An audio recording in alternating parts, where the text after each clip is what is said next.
It is Monday, August 18th. This is Jaguars Happy Hour. Jaguars Happy Hour is brought to you by Jet Home Loans. And now, a guy who really doesn't like ties, which is why you'll sometimes find him dressed up in a lovely turtleneck. J.P. Shadrick. Not this time of year, though. Welcome in. It is Jaguars Happy Hour, the first hour presented by Jet Home Loans. We're at the Hyundai Studios on 1010XL, Jaguars.com, and Jaguars YouTube. Here's what's coming up the next 2 hours, presented by Deep Eddy Vodka, handcrafted with real fruit. Proud partner of the Jacksonville Jaguars. A Jag Saints review, yes, a 17-17 tie. Production from the offense and the defense. They listened to what they learned on the practice field and brought it to the game. The starters certainly did. Trade alert! Jaguars made a deal today. We'll get to that coming up. We'll keep it real and pick the 53-man roster today, just for you, right here. And then Fanatics fan questions, of course. And a little later, we're going to pick the schedule also. It's our last show before the regular season opener on Monday. So we've got to go game by game and get predictions all the way from now until January. We're going to have all the answers for you coming up. Austen Lane with us, of course. Again, we're out to beat Prisco. We're going to get him connected here fairly soon. Austen, what's up, man? What's up, man? I mean, are you actually like a big turtleneck guy? No, zero turtlenecks. Same. I don't think I've ever worn a turtleneck. Uncomfortable. I've always lived, for the most part, in the South, where it's hotter than hell. Makes sense. Yeah, I'm reminded of growing up in kindergarten and first grade, having to sing at choir concerts, for church and everything. And my mom had to dress me up in a turtleneck every single time. And obviously with me, I always try to rebel against that. But I'll never forget, man, she always pointed to Green Bay Packer great, and I believe Jacksonville local Leroy Butler used to always wear giant turtlenecks, when he played for the Packers. Yeah, he did. So she would be like, well, if he's wearing one, Austen, you can wear one for a 2-hour choir concert. So that was kind of my end of wearing turtlenecks, but I was never impressed with it. Yeah, me either. Yeah. No. Choking, man. Is there something about choking around the neck? I don't care what it looks like, man. I want to be comfortable. That's what I'm wearing a collar today. I'm still wearing the Jaguars issued. But it's more of a casual look. It's the tri-fit, right? It's the tri-fit. Yeah. Love that. Yeah, I appreciate you guys, setting this up for me. By the way. Oh, you're welcome. This was I free had a whole lot to do with it. This was free $99, man. It's like I'm back on the team again. So I appreciate you. Welcome back to the building. That's Thank great. So Rover reaction Monday again after 17-17 tie. Jag starters, though, is really the story of this, Austen. It's like all this talk all week in practice of slowing it down, alignment and assignment and communication and Pop Warner drills and things. And then on Thursday, let's go through a scrimmage and go through all the components of a game and play these quarters and put the coaches in the box. Let's slow it down a little bit. And it didn't look so great a lot of times on offense that day. And then they come out against the Saints. Yeah. And perform pretty well, both drives for offense and defense. I think it was really telling, because we talked about some of the adversity that you're going to face as a head coach, especially a first-year head coach. And you got a little bit of that against the Steelers, right? It didn't look clean. You had some self-inflicted penalties. You had the defenders kind of looking around saying, what do we do and everything.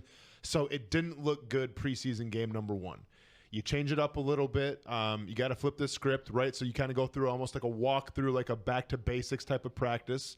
Then you go with an actual scrimmage, which I was really surprised about, especially on a Thursday when you have a game coming up on Sunday. So I was questioning how much those starters were going to play. And we see the response on Sunday, and it's a completely different team. And I think that just goes to show you that the coaching is getting through. The communication is getting through, because I feel like in the past, and this happens with a lot of teams, where it can look a certain type of way, and then the next week it looks much like the same. And then that's what that starts to become your identity, and that's what you're known for. And I think if you take preseason game number 1 compared to preseason game number 2, it's a night and day difference, and that's great because that comes down to communication and getting your point across. That's one side of it. Sure. The other part is that were they playing the Saints starters?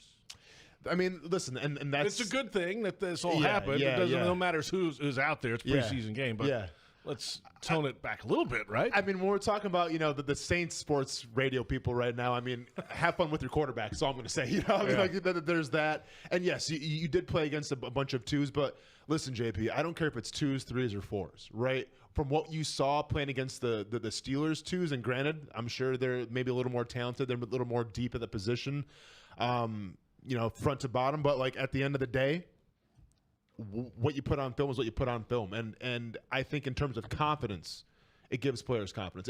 I remember when we played preseason and we were successful. It didn't matter if it was the ones, twos, or threes. Like, if you put good film out there, you're going to feel good about yourself, right? So I think when those guys came in that locker room after that Steelers game, they're kind of like, oh, I don't know, a little bit, and I think you're a little more confident now after this Saints game. Trevor Lawrence and the starters with 2 drives down the field twice. Can't turn the ball over, though. The fumble, he got tripped up. I don't know if he got stepped on or just tripped over his own feet. I think Ezra stepped on his foot when you slow it down. Yeah. You got to either fall on it or, what do you do there? Just hold on to it, right? If it's, obviously, if you're watching at home, you're like, yeah, you just got to fall and just eat it. I mean, put yourself in a situation where you're falling, you're off balance, right? And you still try to get the ball to Tank.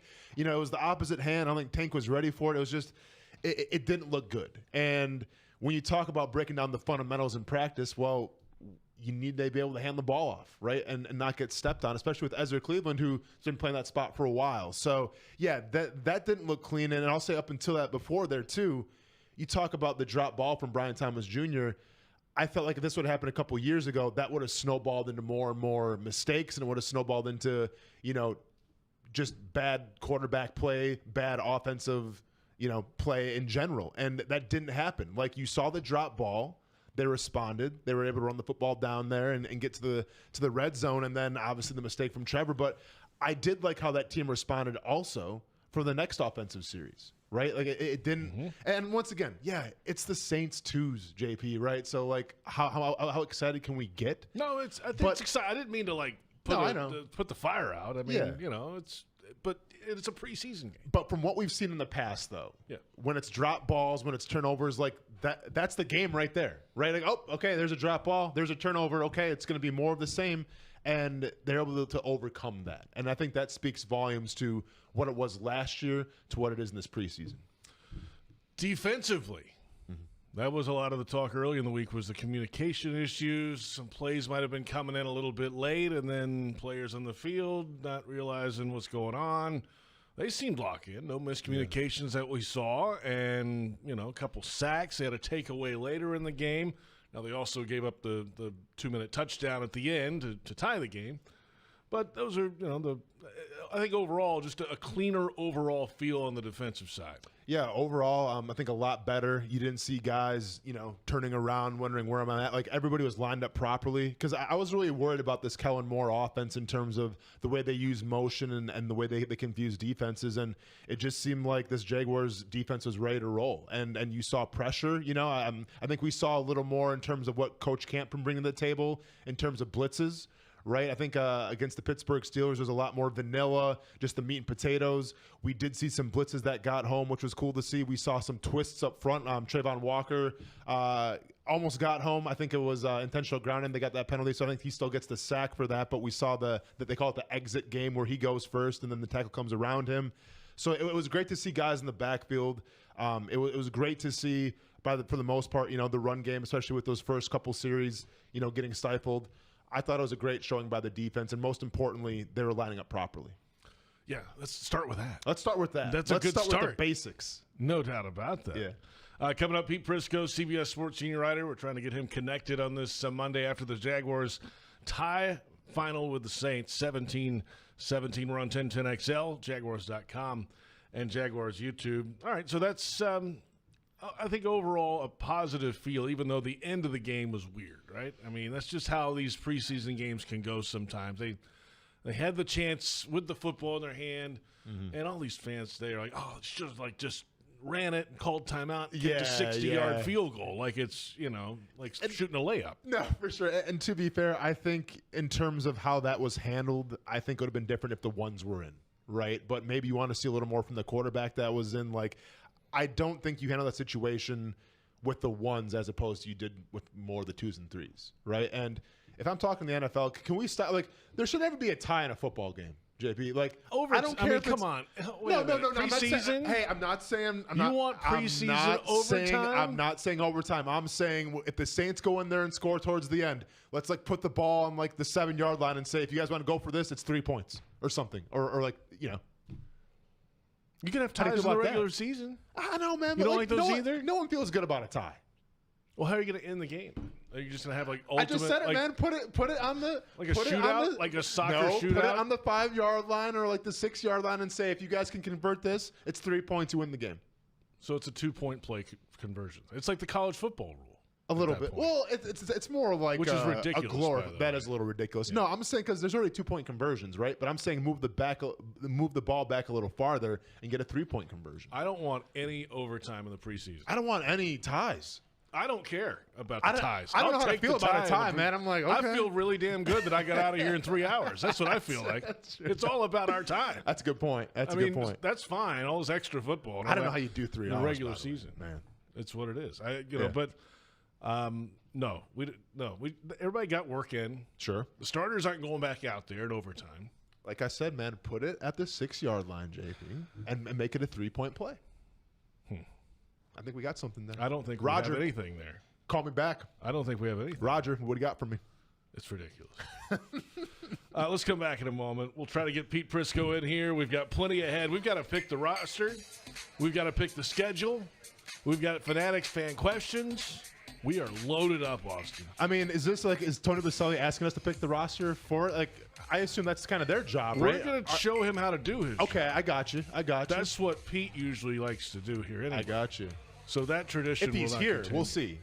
Might be watching the All-22 He still. might be busy. He's busy, man. He might be. Mm-hmm. If you want customized Jags furniture for your home, check out zipchair.com and browse all customizable options.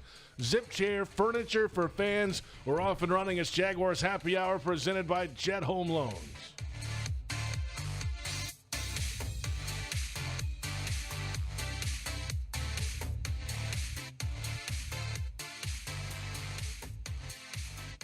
Since 2014, there's been only one official home builder of the Jaguars, Dreamfinders Homes. With quality-built homes and a speedy move-in process, we're in 20-plus communities in the best locations across Northeast Florida. Dreamfinders Homes is everywhere you want to live. So get off the sidelines, Jags fans, and get into the game. Let Dreamfinders help you navigate your home purchase and offer great interest rates. Visit DreamfindersHomes.com for all your move-in ready homes and step up your game. Are you ready to love how you feel, look, and live in every season? At Elase, we offer more than just luxury med spa treatments. We provide a serene, judgment-free space where you can reconnect with the best version of you. Whether you want to refresh your natural look with Botox or Dysport, pamper yourself with a relaxing hydrofacial, or rejuvenate your complexion with laser resurfacing, our expert team in Jacksonville is here to tailor treatments to your needs. Visit Elase.com today and start your journey to loving yourself. Hey Jags fans, stop dreaming of creating your game day fan cave and build the Jaguars den of your dreams with ZipChair. When it comes to maximum comfort, ZipChair.com is the only place for officially licensed Jaguars recliners, sofas, bar stools, office and gaming chairs, all featuring high-quality embroidered Jags logos. Crack open a few cold ones in the comfort of a ZipChair and make your home the place to be on game day. Head over to ZipChair.com and save 20% today. Use code JagsRadio at checkout. ZipChair.com, furniture for fans. Jacksonville builders score big with DL Cabinetry. As the official cabinet supplier of the Jacksonville Jaguars, they offer top quality kitchen and bathroom cabinetry for any project. Enjoy fast turnaround, complimentary design, and great prices. Visit dlcabinetry.com today to learn more and to become a dealer. Limited spots available. DL Cabinetry, the winning choice for builders. When it's your money, your business, or your home, you deserve a partner who sees and hears you. A partner who is by your side every step of the way. That's Ameris Bank. It's a commitment we're proud to make, and one we back up by providing financial solutions to empower you. Because at the end of the day, we are dedicated advocates for you. Visit your local branch or learn more at amerisbank.com. Ameris Bank, fiercely yours. Member FDIC, equal housing lender, all loans subject to credit approval.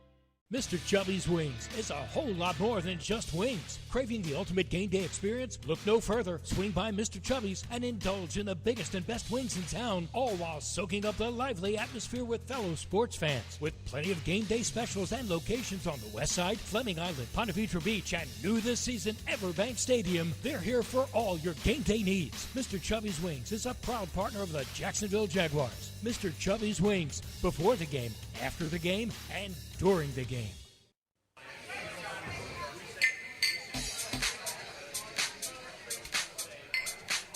Welcome back. It's Jaguars Happy Hour presented by Jet Home Loans on 1010XL AM, Jaguars.com, Jaguars YouTube, JP Shadrick with Austen Lane, Pete Prisco coming up.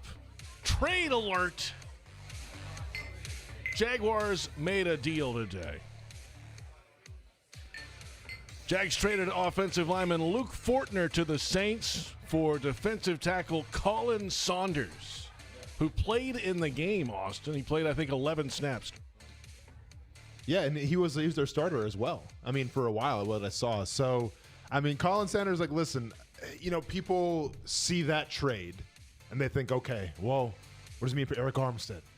What does it mean for Mason Smith? But like, it means they're both on the side, right? Well, it means he's going to be primarily a nose. Like this guy has played a lot of nose tackle in his career. Now, if you watch film on him, especially when he was in Kansas City and everything, like he did two gap, and when he's had some success getting in the backfield, causing chaos for the quarterback, he did show glimpses of being able to play that two gap into the B gap, right? So one could say, well, can you move him to the 3 a little bit and give him some depth there? I think this guy is brought in to maybe push Devon Hamilton a little bit and to kind of reinforce, that run-stopping capabilities of a nose tackle. Now, the guy can do backflips. I'm not sure if you've seen the videos of him doing backflips, JP. I can't do a backflip. Can you? No.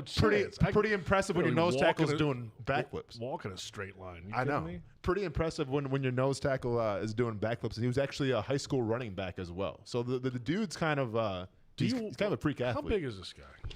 Let's see. He was in the game the other day. I think he's like 6 foot, 6'1".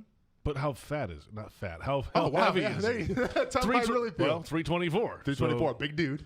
Well, you want your 324-pound guy doing backflips? He can do backflips. He's capable.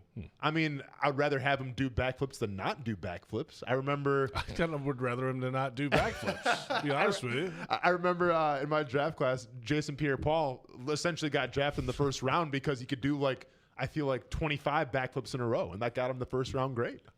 Well, he's a little more athletic, though. If you're 300 I'm not calling pounds, him not an athlete. That's not what I mean.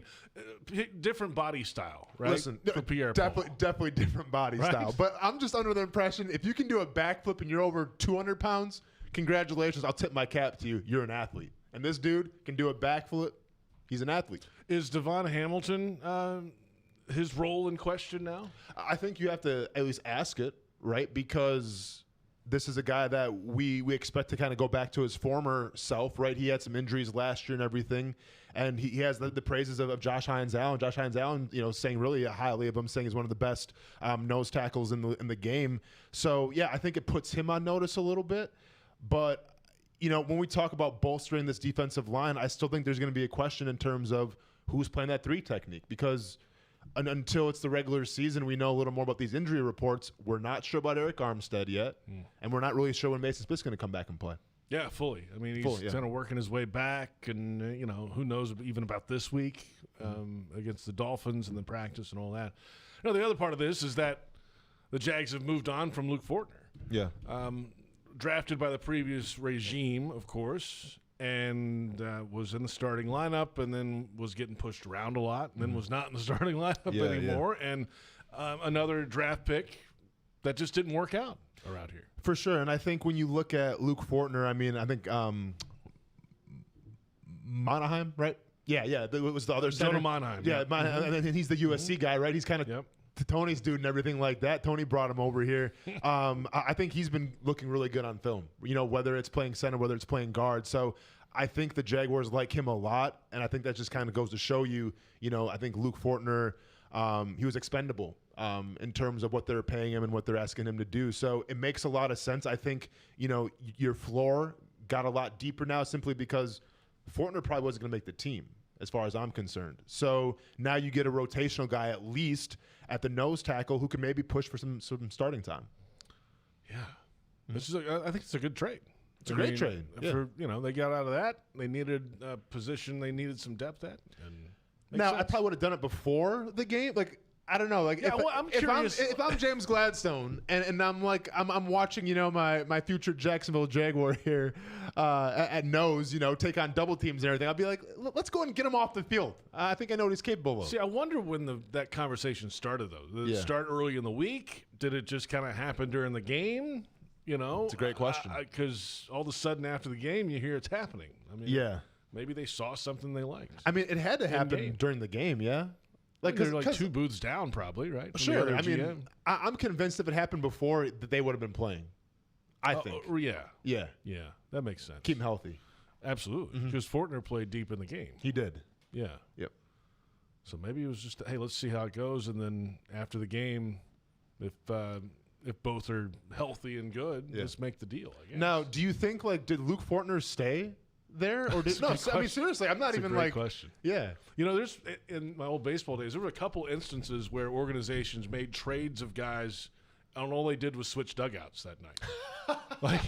like the Marlins affiliate would play the Reds affiliate, and they'd make a deal for minor leaguers. Yeah. And literally the second baseman would grab his bag, walk underneath to the other dugout, and start the next night for the other team. Yeah. Against his old team. That happened a few times. Man. Yeah. I don't know how that works because, obviously you only packed for a short weekend. Yeah. Granted, it was New Orleans, so you got to pack for New Orleans. But, you only packed for a short weekend, so you got to go back and get all your stuff, I think there was one of those, one of the trips to London, I think it was Cincinnati. I think Jags signed a guy off the Cincinnati practice squad or something to go to London. Okay. But he didn't have a passport with him. So he had to fly back to Connecticut or something to get his passport and then come later and meet the team on Friday instead of go over on Tuesday. It was one of those kind of things. Yeah. After the game, though. It was the same idea. Yeah. They were thinking, oh, well, he'll just go with us. Yeah. Oh, no, he won't. No. We'll see in a little bit. Think again. The authorities say no on that one. So, all right, trade happens, and there you go. So we're going to get into the offensive line coming up in a little bit now and some of the other positions there. And then the defensive front. This, so you think this bolsters the interior a little bit? I think it bolsters the interior, but more specifically, I think the nose tackle. Right now, if we're talking a pass rush package, could you move him to the 3 technique? Possibly, because like I said, I mean, and despite what you may think about being an athlete, this guy's got some fast feet, and I think there is room there. He's big. He's a big hustle guy. And I was watching some practice film, actually, that was all over Twitter, with him and Joe Cullen when he was in Kansas City. And he won 2 Super Bowls at Kansas City. He won 2 Super Bowls in Kansas City, and I think that actually means something as well because if you want to go back to the pre-draft and everything, James Gladstone talked a lot about intangibly rich players. Right, and if you look at winning a couple of Super Bowls and being part of that culture in Kansas City, in New Orleans, I believe he was I forgot what they call it, but he was on the leadership council where they would meet every week and everything, just kind of go over some stuff. So he was very well regarded in Kansas City and also well regarded in New Orleans. So if you're bringing a locker room leader over, if you're bringing a guy who's won a couple of Super Bowls, that's only going to help bolster that locker room now in Jacksonville. Yeah, no doubt about that. Veteran player, been at it at a high level, and that seemed to be something they look for in free agency in the offseason too. Guys who've been at it, who have their act together, who line up right. That was a big theme. Yeah. So, makes sense. And also, I guess, fun fact, his brother is a dancer for Taylor Swift. As a Taylor, this is all over Twitter today, JP. I'm not sure if you're on the same Twitter channels that I am. Apparently not. But his brother is a backup dancer for Taylor Swift. So I mean, athleticism runs in the family. We're going to go to Pete Prisco, CBS Sports senior writer, to get his thoughts on this. Pete, are you with us? Good afternoon. Speaking of athletes. I'm here. Hey, I'm here. Amazingly, I'm here. Hey, move your camera to your left a little bit. My left. There you go. There we go. The other way. The other left. Yeah, I was sitting here the whole time listening to you two. Well, that's great. What'd you think? It was the best 30 minutes we've had in a long time, Pete, I got to tell you. That sounds like something Baselli would say back in the day, and it's not true then, and it's not true now. Look, I'll be honest with you. When watching the game yesterday, and I heard you guys both talking about it. I wrote down a lot of stuff. I did watch the All-22 today, by the way, Austin, in case you're wondering. I'm still waiting for that password, though, Pete. What's up, man? Yeah, you better keep looking. Look, the bottom line is there was a lot of things that were better from last week, and there's still some concerning things, and we can get into a bunch of them. But the quarterback, to me, is much improved. I've said it all along. I think mechanically, the motion is sped up. It's shorter. His stride is shorter, and the ball's getting out. Now, having said that, there were a couple things that he did that were concerning. Remember when he was flushed out of the pocket and threw the pass to the left to Brian Thomas on the sideline? It was a short throw to the left side. He didn't need to leave that pocket. I don't know why he left it. Mm-hmm. You know how I hate that, JP. It drives me crazy. Oh yeah. But so he didn't need to leave that. A. B. The play where he tried to throw it into the end zone to Brian Thomas. Yeah. When he tried to he stepped up a little bit. Well, okay. All he has to do is get to his left. He stayed on the right too long. Brian Thomas won right away on the slant. He's wide open, and he never gets to him until it's too late. So a couple little things, but all in all, I thought he was much better. You know, he threw the ball better. I thought he was more in rhythm with his receivers. The throw to Brian Thomas, the one he missed, the one was low. Brian Thomas probably should have caught it. It wasn't a great throw. But there's a play there. And if you go back and watch the tape, Strange is wide open down the seam, and he doesn't throw it. So I don't know what the design of that play is, because the safeties are split. And he kind of splits the two of them. He lost it over the linebacker. That's a big play. So there was a lot of good. There's still some concerning. I thought the offensive line was much better, like you guys said. Mm-hmm. I think again, they're playing against backups, so you gotta take that for what it's worth. There's a lot of backups out there. See, I was playing the role. Offense good. I was playing the role of Pete Prisco earlier and saying just that. So since you weren't with us, I was like, you know what? I'll step in. I'll be the one that kind of puts out the fire for a minute. You know what, JP? It matters. You know, does, but I'll say McCary was better. The right tackle got walked back a couple times, but he was okay in the run game. I thought the center was solid. Cleveland was good, and Walker Little was pretty good. But they're working against guys that won't play, and so it's hard to make it an evaluation. But I thought it was definitely better. You know what they look like to me? They look like they're better coached from an offensive line standpoint than they've been in the last couple of years. That you can see. That much you can see.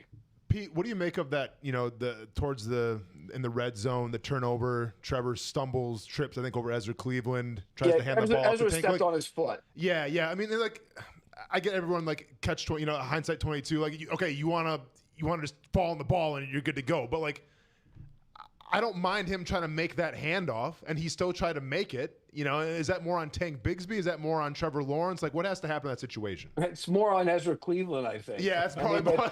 But you also got to learn to live with what you have. Sometimes if you step on your foot, you might just go down in that scenario and go to the next play. Whereas he reached out to try and make the handoff, which sometimes you say, just live and move on to the next play. So I think it's a combination of things. Sometimes, that's one of the flaws of Trevor Lawrence. He tries to do too much at times. And so I think maybe in that scenario, you just go down and you're down. You don't try and reach out and hand them the ball. But that's the natural thing, is to try and hand off and see if you can get something out of it. But it was if you really want to blame anybody, blame Cleveland. He stepped on his foot. Absolutely. Hey, let's come back. We'll dig into this O-line a little bit. Pete, we're going to cut the roster tonight a little later. JP, you said we didn't have a show before the regular season. Don't we have one next week? No, it's Labor Day next week, isn't it? No, that's 2 weeks. Oh, yeah, we do have one next week.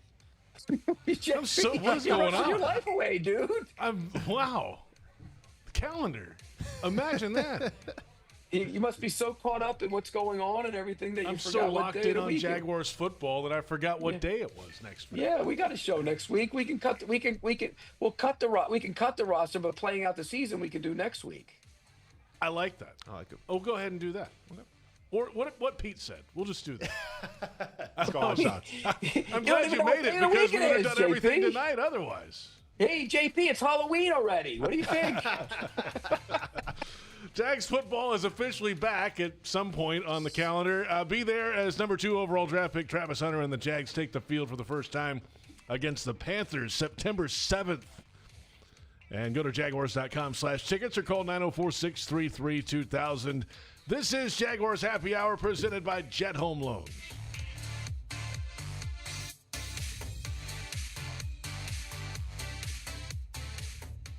Since 2014, there's been only one official home builder of the Jaguars, Dreamfinders Homes.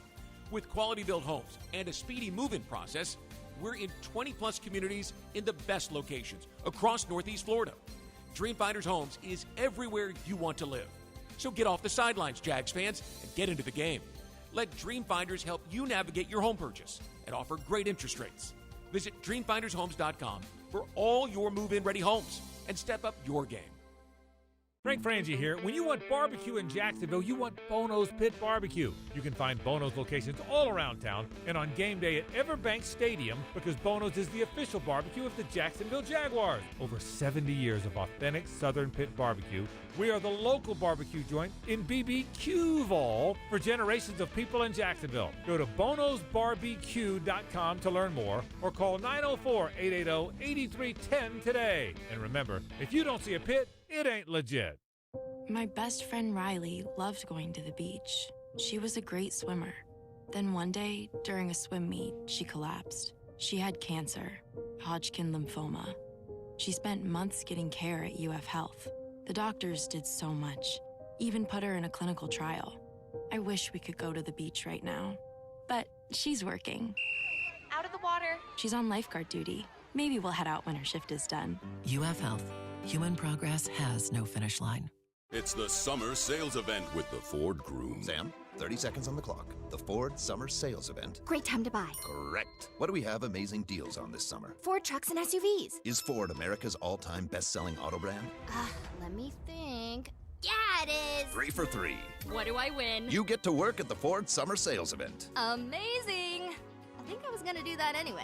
You betcha. Based on Automotive News Almanac historical data and industry-reported sales data from 1909 through 2024 CY. Chelsea here from Renewal by Anderson. You've seen and heard our ads where I talk about Renewal by Anderson's exclusive Fibrix material being twice as strong as vinyl, incredibly energy efficient, and custom built to fit your home perfectly. But if you haven't reached out yet, now's the time. August only. Renewal by Anderson is offering triple savings. $300 off every window, $825 off every patio door. Plus 0 down, 0 payments, and 0% interest for 12 months. Don't wait. Schedule your free consultation today at bestwindowsflorida.com. License number CGC 1527613. The Jaguars bring performance, strength, and passion to every play.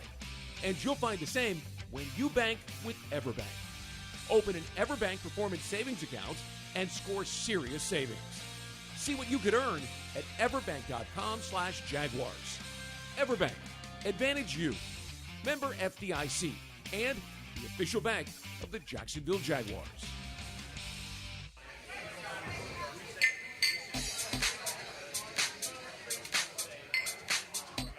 Yeah, Rob's great. He knows the playbook like the back of his hand.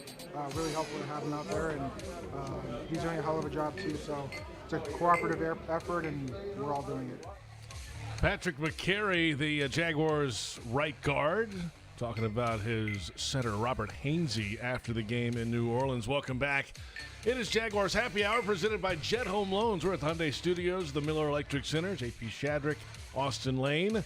Pete Prisco with us down in South Florida. We're on 1010XL, Jaguars.com, and Jaguars YouTube. And that gets us into the offensive line. Pete, what is your starting 5 offensive line for the Jaguars if you're picking it today? Don't know. I really don't know. I don't think they know. They don't either. No. You know, I heard you mention, Austen, about Monheim. He was one of my favorite guys in the draft. He was on my team of guys I like better than the scouts, my better than team. And he's been better than I thought was going to be. I mean, at left guard, he's got a wide base anchor, moves people. I put a picture of him, a play of him up on Twitter today, and he's better than I thought. Then he went in at center. He had 2 bad plays, and I don't even know if they were 2 bad ones. One, he kind of got walked back a little bit in pass protection. The other one was late in the game on the run but he looked like it was a run to the right. He was trying to get the cutoff block on the guy, and he looked like he thought he might have some help behind him, and he got nothing. So then he panicked and tried to get the guy, and the guy remember what I'm talking about? Yeah, he was trying to scrape up, it seemed like, but then he kind of second guessed himself. Yeah. Correct. Yeah. It looked like he should have had some help coming from the other side. Mm-hmm. So really, when I watched the tape and I watched it all and watched him, he had 2 bad plays total and really only one.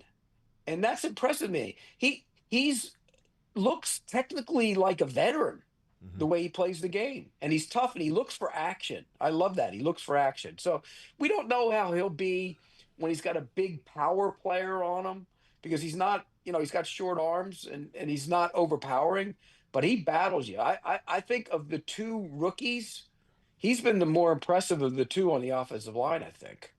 And it speaks volumes, too, because Luke Fortner then obviously traded after that game. I thought that game may have said a lot for Luke Fortner's future here in Jacksonville. When you have, at least a decent back up there where you can maybe bolster your defensive line there, like, I think it's no mistake that Luke Fortner then was traded after that game. Yeah, and the other thing, Luke Fortner actually was better this camp. And I'm going to say that about the offensive line. I think the offensive line, they've all looked better. And that goes to coaching. I think this coaching staff has done a nice job with the offensive line. I don't know where they are talent-wise yet, and we won't know until they actually play games, but they look more technically sound. They look like they're better coached. And I think, Cleveland looked better than he did a year ago. Even Fortner looked better than he did a year ago. So I think that's a big step for the offensive line. So to answer your question, JP, I don't know, and I don't think they know.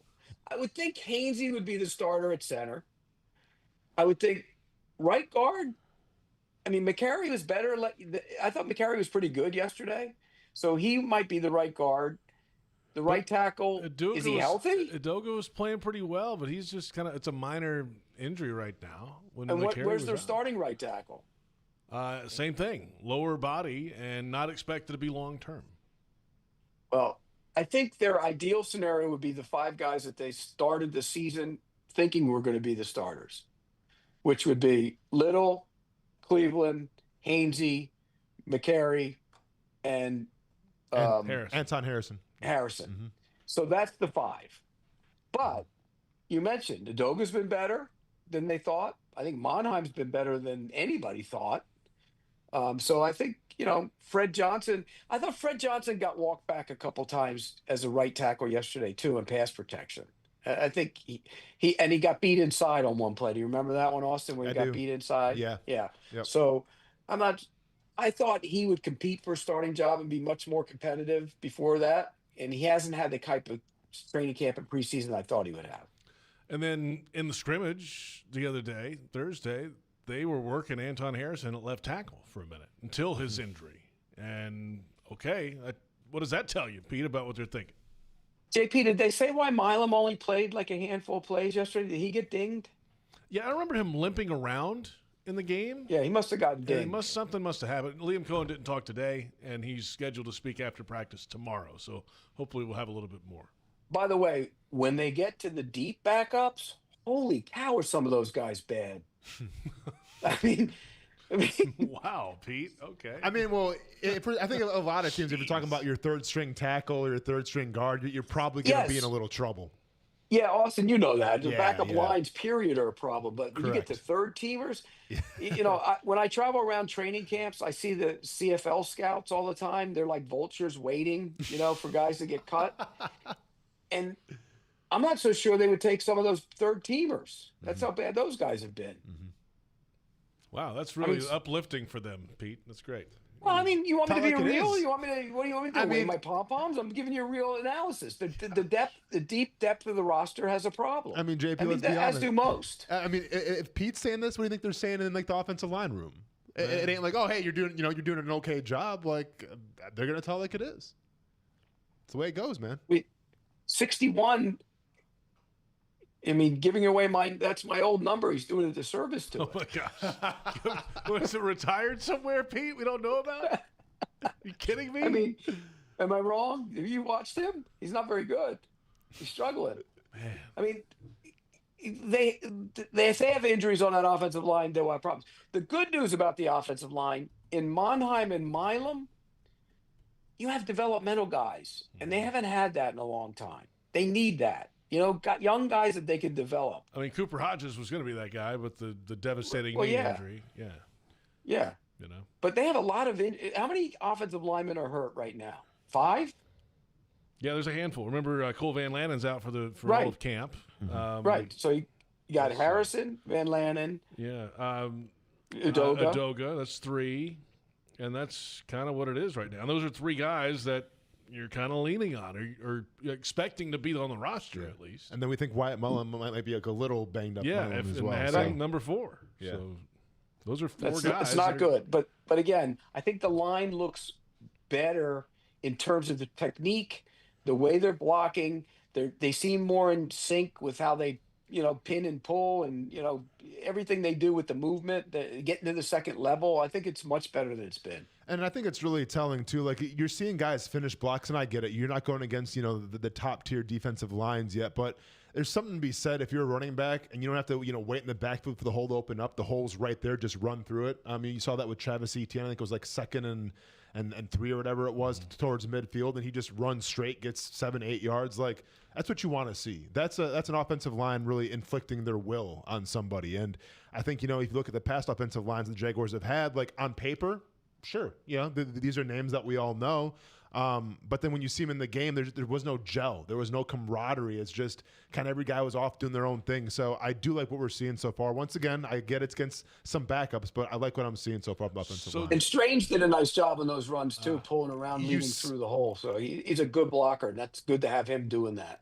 I think you see why Strange is the starting tight end of this team, because he had 2 nice pull blocks where he found work, he found a linebacker and stayed on him, man. And nothing against Evan Ingram, because Evan Ingram's a great tight end in his own right, but I'm not sure if Evan Ingram is making those types of blocks.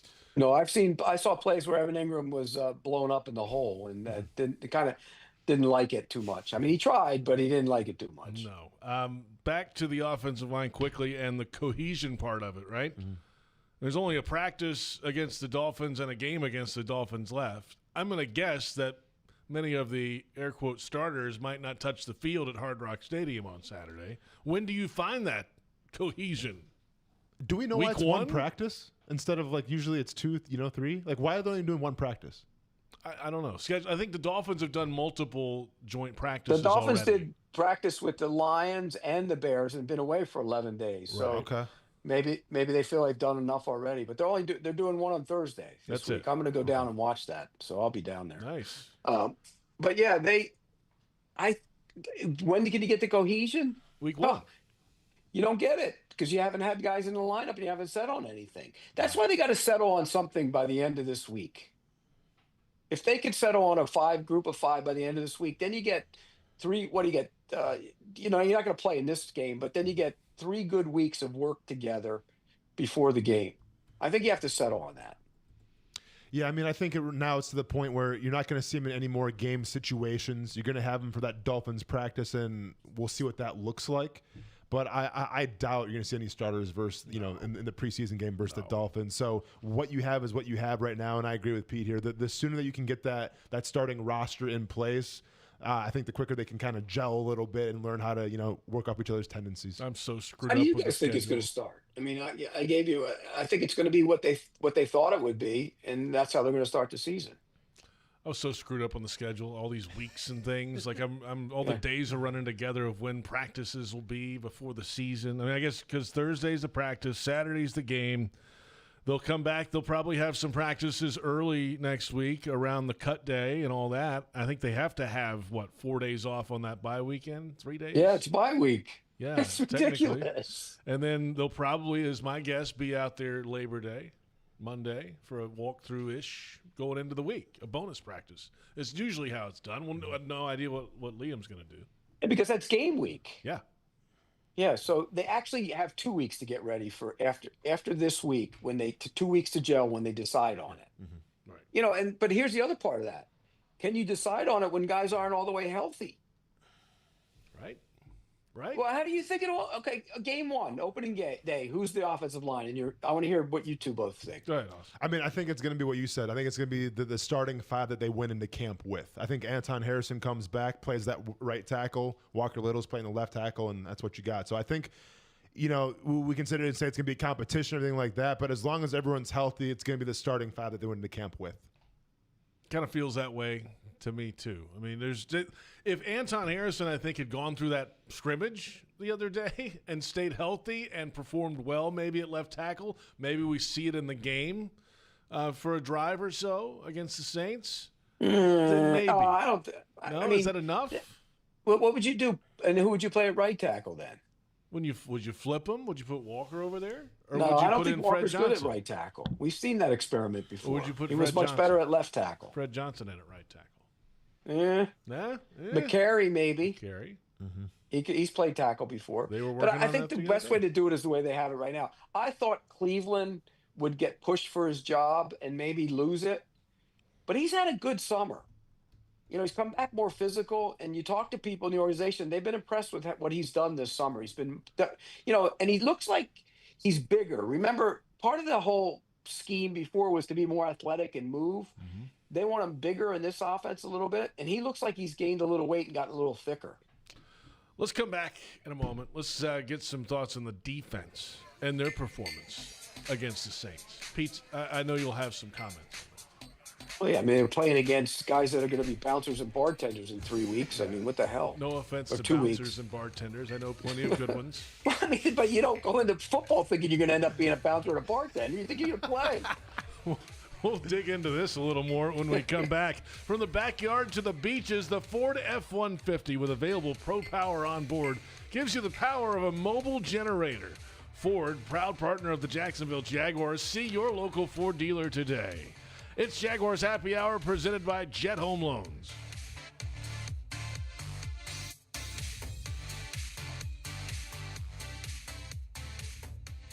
Since 2014, there's been only one official home builder of the Jaguars, Dreamfinders Homes. With quality-built homes and a speedy move-in process, we're in 20-plus communities in the best locations across Northeast Florida. Dreamfinders Homes is everywhere you want to live. So get off the sidelines, Jags fans, and get into the game. Let Dreamfinders help you navigate your home purchase and offer great interest rates. Visit DreamfindersHomes.com for all your move-in ready homes and step up your game.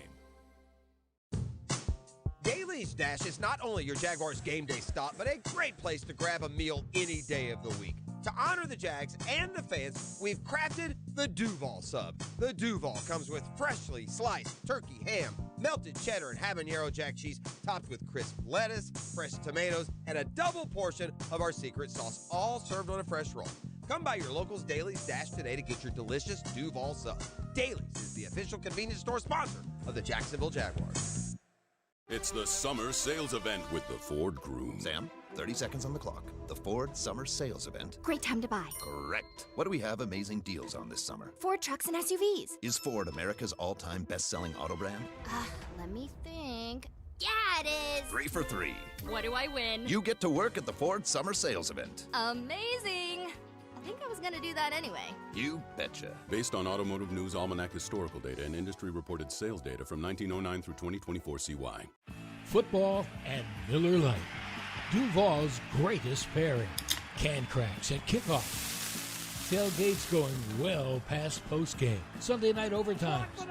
Followed by Monday morning pride. Knocking on bar tops for luck. Kicking back on any given Sunday. You never forget the way some things taste. Jags football tastes like Miller time. Celebrate responsibly. 2023 Miller Brewing Company, Milwaukee, Wisconsin. It's here that a tiny newborn has the heart surgery needed to save her life.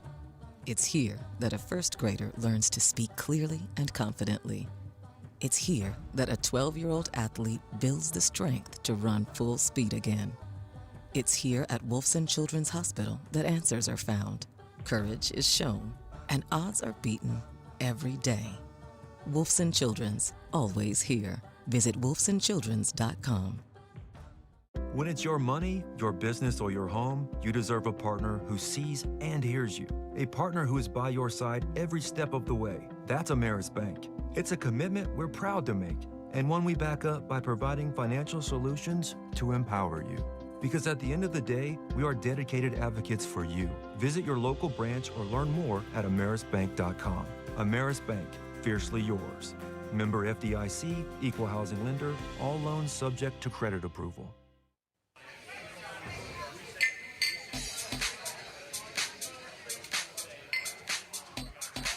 Definitely felt a better sense of urgency of the alignment, assignment, getting lined up. The shifts and motions were clean. I was pleased with the operation, especially coming from what we were trying to emphasize last week.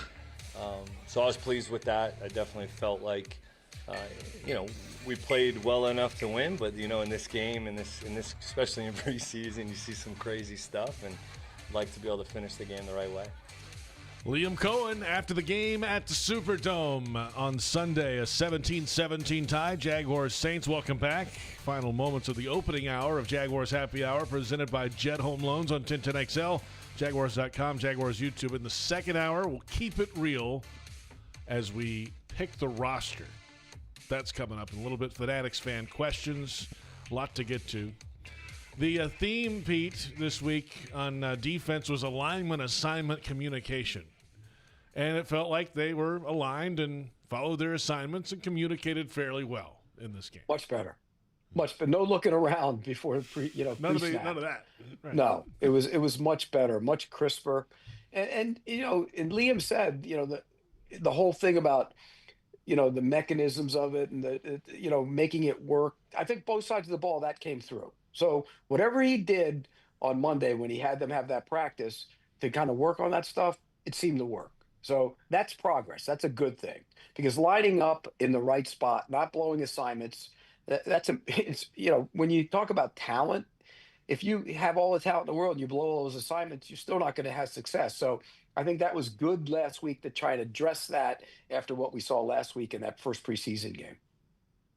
Yeah, it makes sense. It makes sense, and I think you saw a defense, against the Saints that maybe took a little personally of not being able to generate a lot of interior pressure, and you saw a lot more blitzes and different looks now from this coach camp defense than you saw a little more meat and potatoes against the Steelers. So I like what we're seeing here. I get people have issues of defensive tackles drop back into coverage and everything, but listen, if you want to blitz guys, if you're going to blitz, Lloyd in the regular season, whoever the linebacker is going to be, sometimes you got to drop people back, right? And it might be Josh Hines Allen one time. Hopefully it's not too much, but it might be a defensive tackle.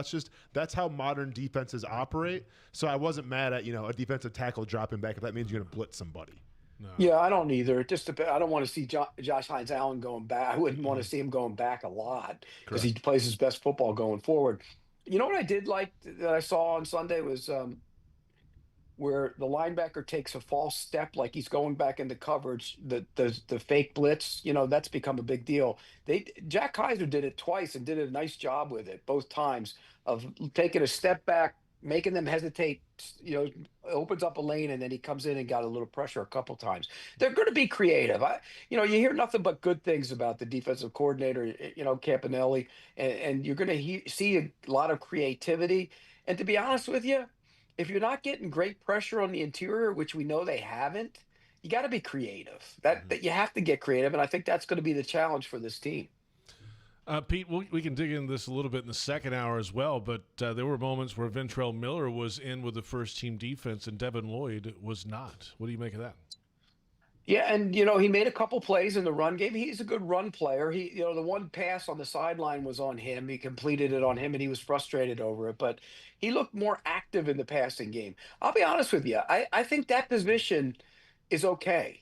They're fine there. Here's what you don't see from that position. Even with Aluakon makes a lot of tackles, and Lloyd's okay in the run, pretty good in the run game, and Miller's good in the run game. Do you see guys go into the backfield and slam guys for losses? Even last year, going back to last year, it doesn't happen a lot. Mm-hmm. Jack Kaiser made one of those plays on the short yardage play yesterday.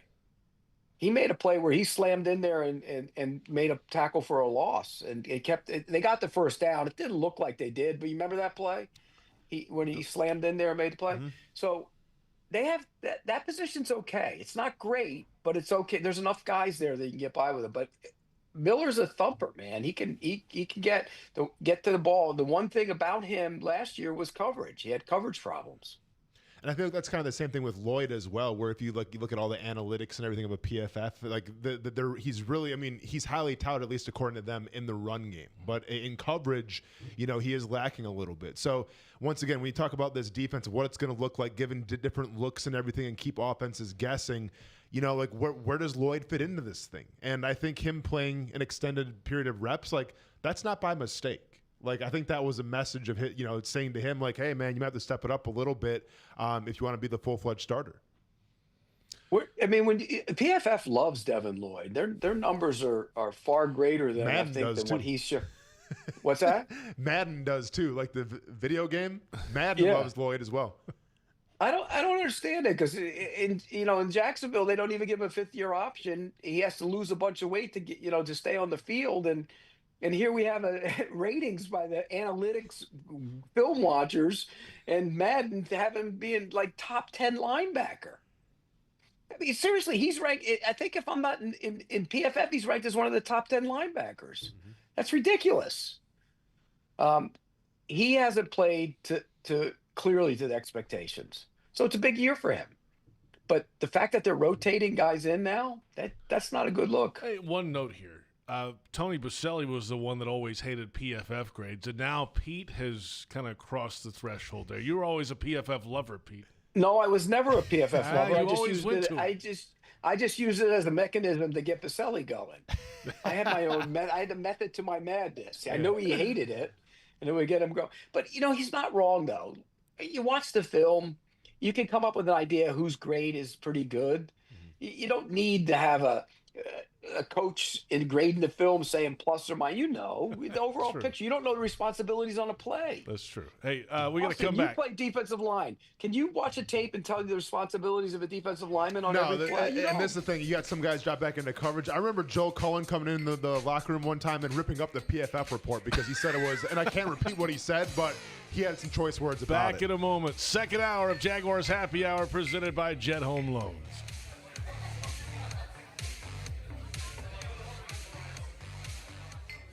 Since 2014, there's been only one official home builder of the Jaguars, Dream Finders Homes. With quality-built homes and a speedy move-in process, we're in 20-plus communities in the best locations across Northeast Florida. Dream Finders Homes is everywhere you want to live. So get off the sidelines, Jags fans, and get into the game. Let Dream Finders help you navigate your home purchase and offer great interest rates. Visit DreamFindersHomes.com for all your move-in ready homes and step up your game. To everyone who craves a fresh meal made just for you, let our team member Jacob share what's special about Culver's. In Wisconsin, our food comes from the heart, and taking the time to handcraft your meal with care is how we've always done it at Culver's. It's why your Butterburger doesn't touch the grill until after you order. Come to Culver's and let us serve you a Butterburger, made special just for you. From Wisconsin with love, welcome to Delicious.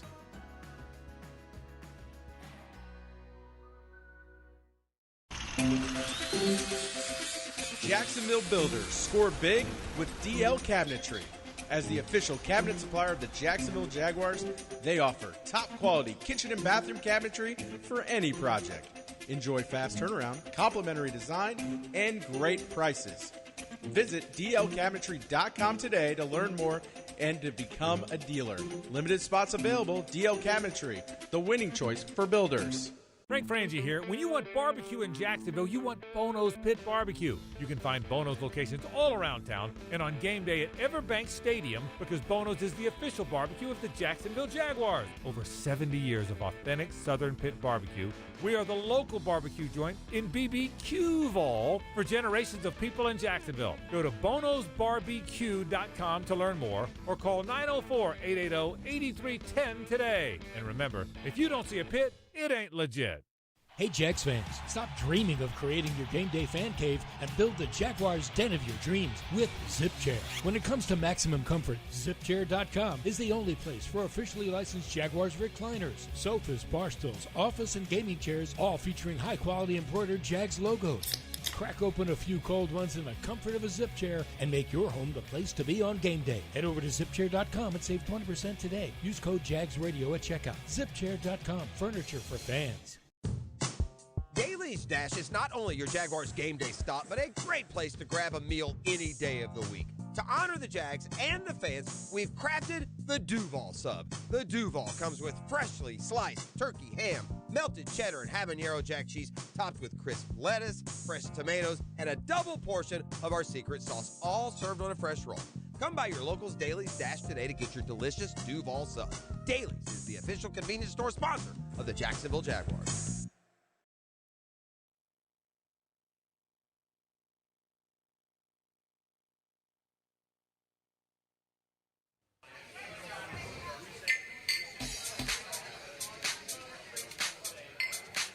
I thought that they responded. The team responded in the right way, for the majority of the game in terms of coming out, starting fast. Defensively, I thought they played really well throughout, until obviously the end. Put them in a tough spot there. And then, I was pleased with the way that we ran the football early on with the older guys, with the guys that, we expect obviously to be contributing at a high level for us consistently. And I thought Trevor, minus obviously the fumble, was pretty sharp. Liam Cohen after the game in New Orleans, 17-17 tie yesterday. Welcome back. It's hour 2 of Jaguars Happy Hour, presented by Mr. Chubby's Wings. Before the game, after the game, and during the game. We're on 1010XL, Jaguars.com, Jaguars YouTube.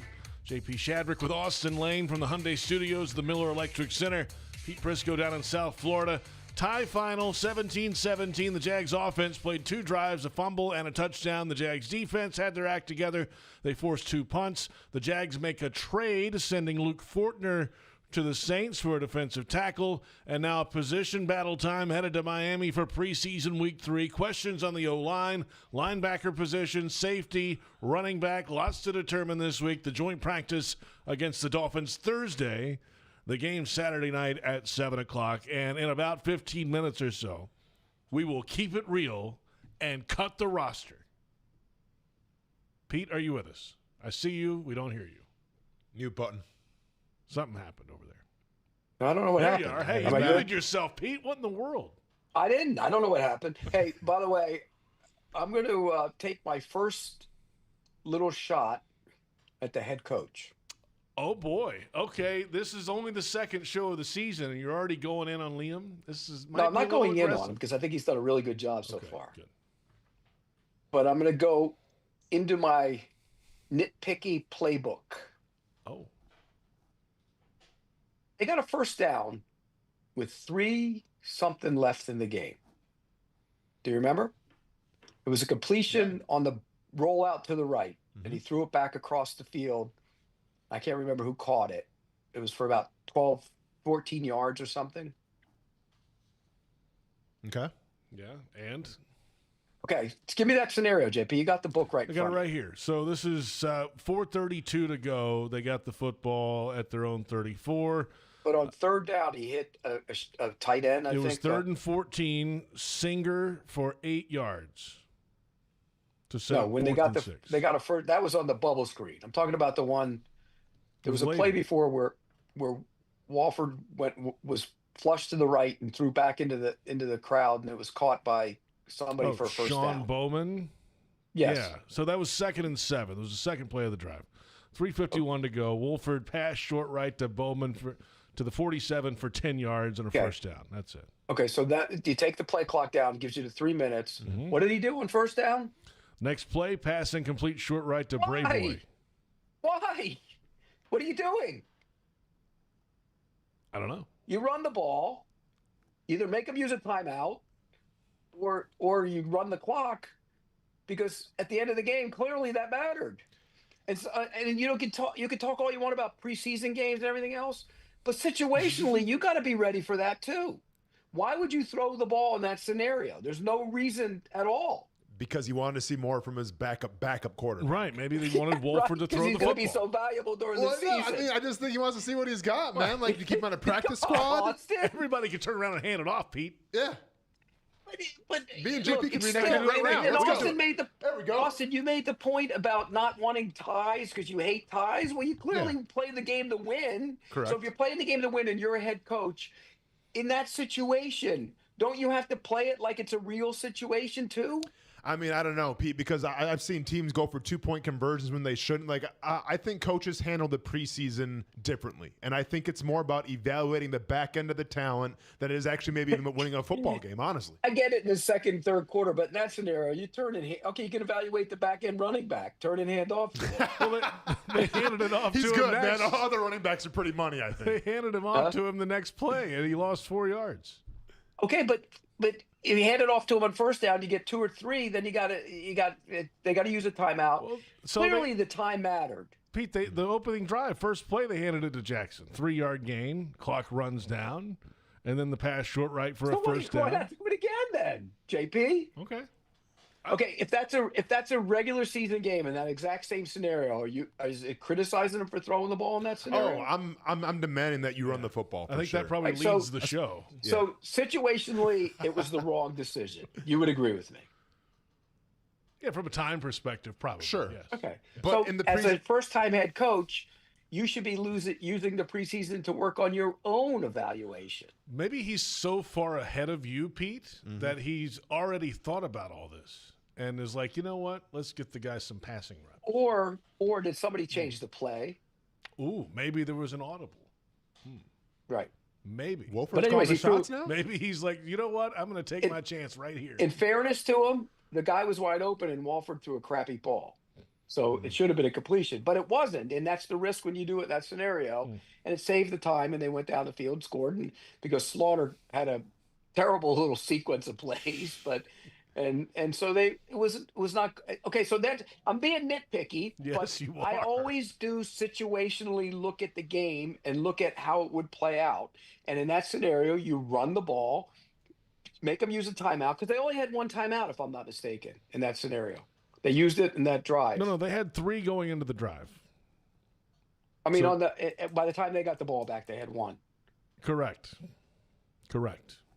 But they didn't use one. They didn't have to use one after that incomplete pass, did they? No, they did not. The clock stops. You are really nitpicky today, Pete. I'm a situational junkie. You know how I am, JP. I've always been that way. It gave them an opening. It gave them an opening, the Saints, to come back and tie the game. That's what happened. Correct. Yeah. Correct. Don't give them any crease. And Austen, they could have worked on the backup running back. No, I get you. And now the Saints will take that momentum that they gained from tying the game and probably take it to the Super Bowl, Pete, as far as we know. because they stink. No, okay. They stink. I'm just saying. That's another part of this. Who's the Saints quarterback going to be now, Pete? Rattler. Rattler's going to win? You think so? Yeah. That was a bad interception he threw, but I think that the receiver didn't kind of get across the face on that. But I don't Chuck didn't look very good to me. It's crazy that Shuck is a week older than Trevor Lawrence. Yeah. You would think a guy had been around and played so much football, he would have been that much better, calmer, but he's not. Right. He seemed a little herky-jerky, like when he saw Wingard coming at him and he fell backward. I mean, I don't know. That was like... Yeah, those lights got kind of bright for him, I feel like. Weird. You know what? He's been at like 72 spots, and I saw an interview with him once where he made an excuse for every single one of them. I don't ever want to hear that.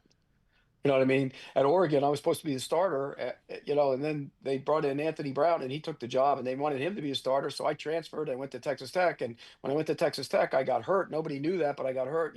Those kind of things along the way. I don't want to hear that. How are you in general, though, with like guys who move around? It's just the name of the game now in college football. If you're going to draft somebody, you're going to have to deal with somebody. But he's been at it. He's been moving around before they even had the moving around. Yeah. He's 28 Dude's got or a bad something. attitude, man. Yeah.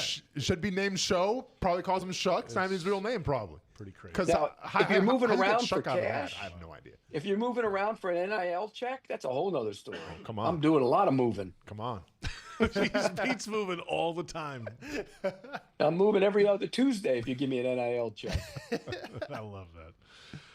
We're going to keep it real coming up shortly and cut the roster probably in about 8 minutes or so. Keep it real. We're diagnosing third quarter, fourth quarter coaching decisions in a preseason game. Pete is as real as it gets today. That's what I'm saying, man. That's what I'm saying. He's never been a situational coach, so True. why not use True. it to your advantage? Yeah. Work on yourself. Mm-hmm. Don't they have analytics guys on the They've got in his ear? they got analytics people coming out of their ears over here. Okay, so there's not one analytics guy in the world that would tell you to throw the ball in that scenario. Nobody. Yeah, probably. And if they do, well, first off, you know how I feel about analytics. They're not all the same. Every game's not the same. Mm-hmm. Correct. If you're playing a 45-43 game, it isn't the same as when it's 6-3. Mm-hmm. Go for it. Well, it's 45-43. Okay, you might go for it. If it's 6-3, you're not going for it. It's a different game. Yeah. And like I always tell Tony Khan, when they come up with 4th and an inch evaluations instead of just inside, there's different levels of that. They don't measure them by inches on the stat sheet, in case anybody's wondering. It's good.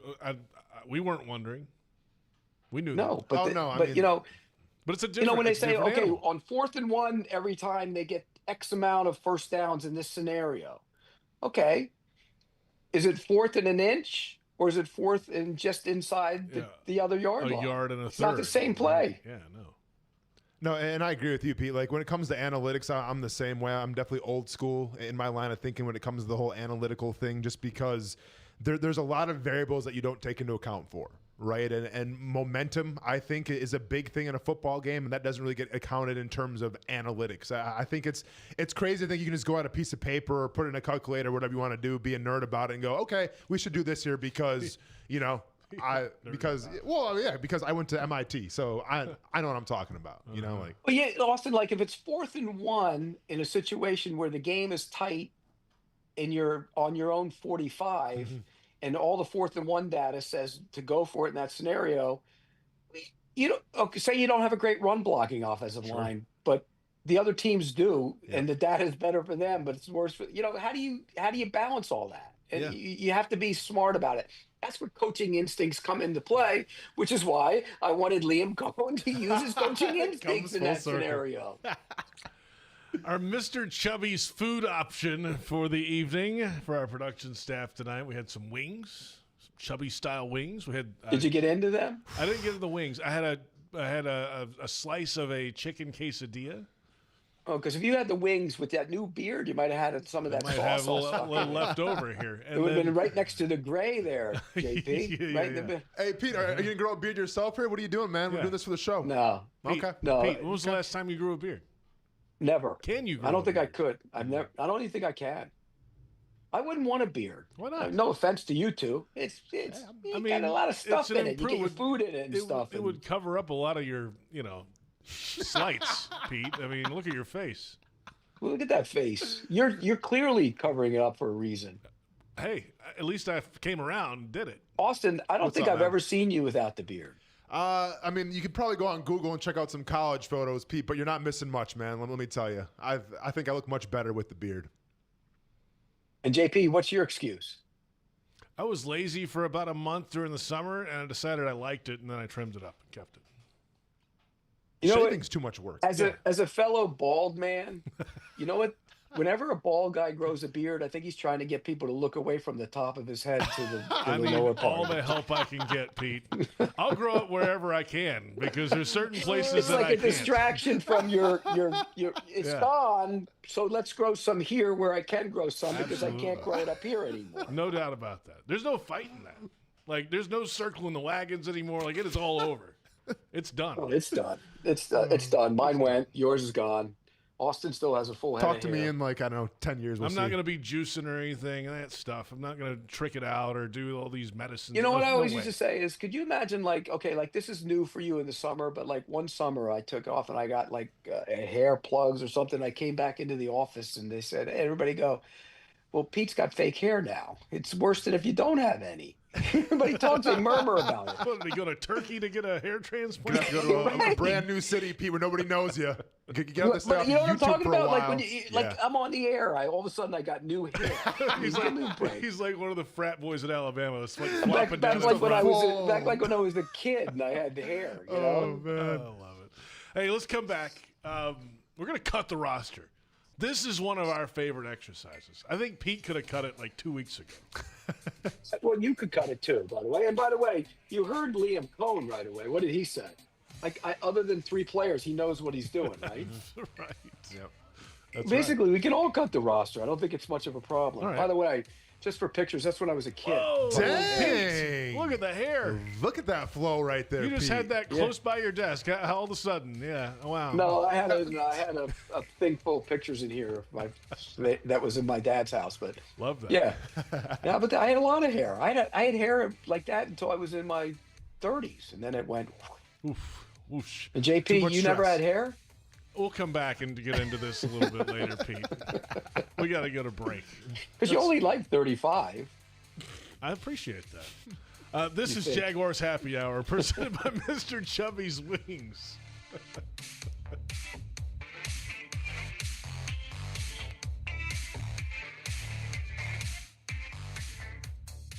Mr. Chubby's Wings is a whole lot more than just wings. Craving the ultimate game day experience? Look no further. Swing by Mr. Chubby's and indulge in the biggest and best wings in town, all while soaking up the lively atmosphere with fellow sports fans. With plenty of game day specials and locations on the West Side, Fleming Island, Ponte Vedra Beach, and new this season, Everbank Stadium, they're here for all your game day needs. Mr. Chubby's Wings is a proud partner of the Jacksonville Jaguars. Mr. Chubby's Wings, before the game, after the game, and during the game. Are you ready to love how you feel, look, and live in every season? At Elace, we offer more than just luxury med spa treatments. We provide a serene, judgment-free space where you can reconnect with the best version of you. Whether you want to refresh your natural look with Botox or Dysport, pamper yourself with a relaxing hydrofacial, or rejuvenate your complexion with laser resurfacing, our expert team in Jacksonville is here to tailor treatments to your needs. Visit Elace.com today and start your journey to loving yourself. The Jaguars bring performance, strength, and passion to every play. And you'll find the same when you bank with Everbank. Open an Everbank Performance Savings account and score serious savings. See what you could earn at everbank.com/Jaguars.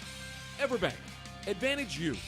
Member FDIC and the official bank of the Jacksonville Jaguars. Are you looking for a way to support those who serve?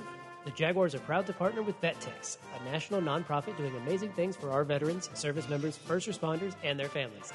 VetTix has given away over 30 million free event tickets nationwide to a wide range of live events, including Jaguars games. These tickets help reduce stress, strengthen family bonds, and create lifelong memories. Join us in supporting their vital work.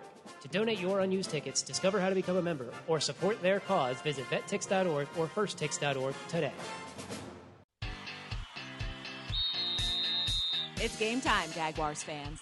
This season, feed your fandom with the Jaguars sub from Publix, the official supermarket of your Jacksonville Jaguars. Wow! Sink your teeth into crispy chicken tenders, boar's head bacon, melted cheddar, sweet coleslaw, and smoky barbecue mayo, all stacked on a fresh white roll. Taste the hype only at Jacksonville Publix locations. Publix, where shopping is a pleasure. Chelsea here from Renewal by Anderson. You've seen and heard our ads where I talk about Renewal by Anderson's exclusive Fibrix material being twice as strong as vinyl, incredibly energy efficient, and custom built to fit your home perfectly. But if you haven't reached out yet, now's the time. August only. Renewal by Anderson is offering triple savings. $300 off every window, $825 off every patio door, plus 0 down, 0 payments, and 0% interest for 12 months. Don't wait. Schedule your free consultation today at bestwindowsflorida.com. License number CGC 1527613.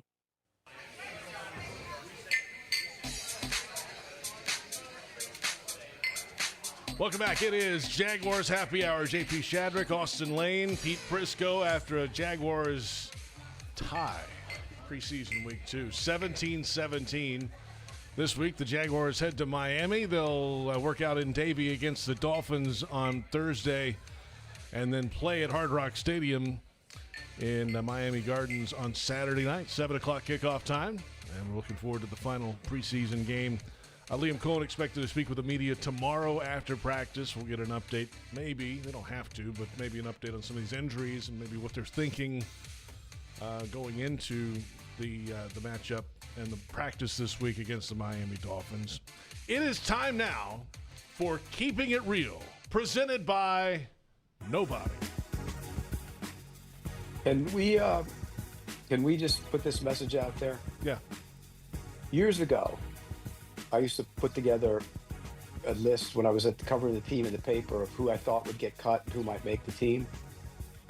And one day, a certain player called me over and he said, "Hey, Pete, don't put my name in the paper as a guy who might get cut because I don't want the team listening to you." And I went to him and I said, "You can't be serious, right?" And I said, "I have no bearing on it whatsoever. I'm just speculating on who I think will or will not make the team." But that's how they thought I put a name in the paper and the team would listen to me. I wonder, though, will Baselli and those guys, rabbit ears, as we call them sometimes now, would he listen to this and change his mind because of you? Rabbit Ears isn't making the decisions. Fair. Right? Yeah. So, but he might go in there like he used to try and bull rush us on here, JP, and try and bull rush. Here I come. It's time. We need to cut this guy. Think he would do that? You sound just like him, Pete. Well, you remember how he used to get so worked up? I mean, absolutely. Yeah. That's why we had to stop taking phone calls, Austen, because he used to. Oh gosh, he was Austen. brutal. It was bad. Just in terms of like going after the fans and everything, calling in. Oh yeah. Oh yeah. He alienated the fans. He will never admit that, but he did. Embarrassing.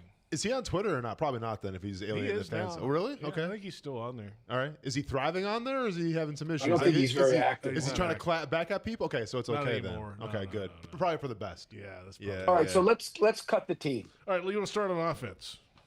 Let's start with the quarterback position. Okay, there's 4 quarterbacks now. Trevor Lawrence, going to make it. Nick Mullins. And let me say something about the backup quarterback. That's a problem. Is it? Yes. Mullins played pretty good yesterday, right? Did he? I mean, he was efficient. You think you can get 5 if you had to play 5 games with Nick Mullins? You okay with that? No. They like him. He's good in the room. He's good with the offense. He understands it. But I think that's a problem on this team. But all right, we can figure out the problem later. Like, is he making the team? Yeah, he's making the team. Okay, As he's on of the now, team. he's That's got to, fine. yeah. John Wolford. Are you going to keep 3? I'm not going to keep 3. I think you I'm keep not 2 keeping and go 3. practice squad. Yeah. Then. Right. Practice squad. So Wolford's practice squad. How about Hennigan, the guy they got, the rookie? See ya. He's out. I mean, if he's here, he's going to be practice squad. He's not going to make the final. So 53. one of those two So you guys keep is him making the 2. practice squad. Yeah, We'll keep 2 for this exercise. We'll keep 2 quarterbacks, right? All right, 5 You running would agree, backs in the room. Austen? Yes, You agree? absolutely, for sure. Okay. Yes, yeah. 5 running backs in the room. ETN, Bigsby, Tootin, Allen, Jackson. Whew. Can I pedal one? Say it again. Can I pedal one around the league? Pedal one? He's Sure, trying to you can trade. do whatever you want. I mean, you're cutting your own team. If we're not going to trade it, look, I think I said it last week. I still stand by it. I think Tootin should be the starting running back. I think he gives them something that the other ones don't. Okay, he's making it. Okay, Bigsby, ETN, and Allen, and then you cut Jackson, and then put Jackson on the practice squad. And if you decide to trade one of the veterans, if you got somebody who wowed you, like for example, if somebody offered you a starting or backup defensive tackle that had production or potential for Travis Etienne, wouldn't you make that deal?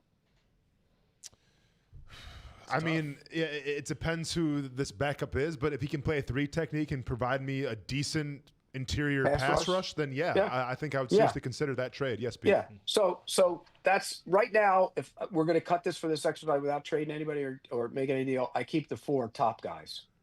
Okay. And I'm the same way too. And Jackson's off. All right. 12 wide receivers is where it gets a little interesting.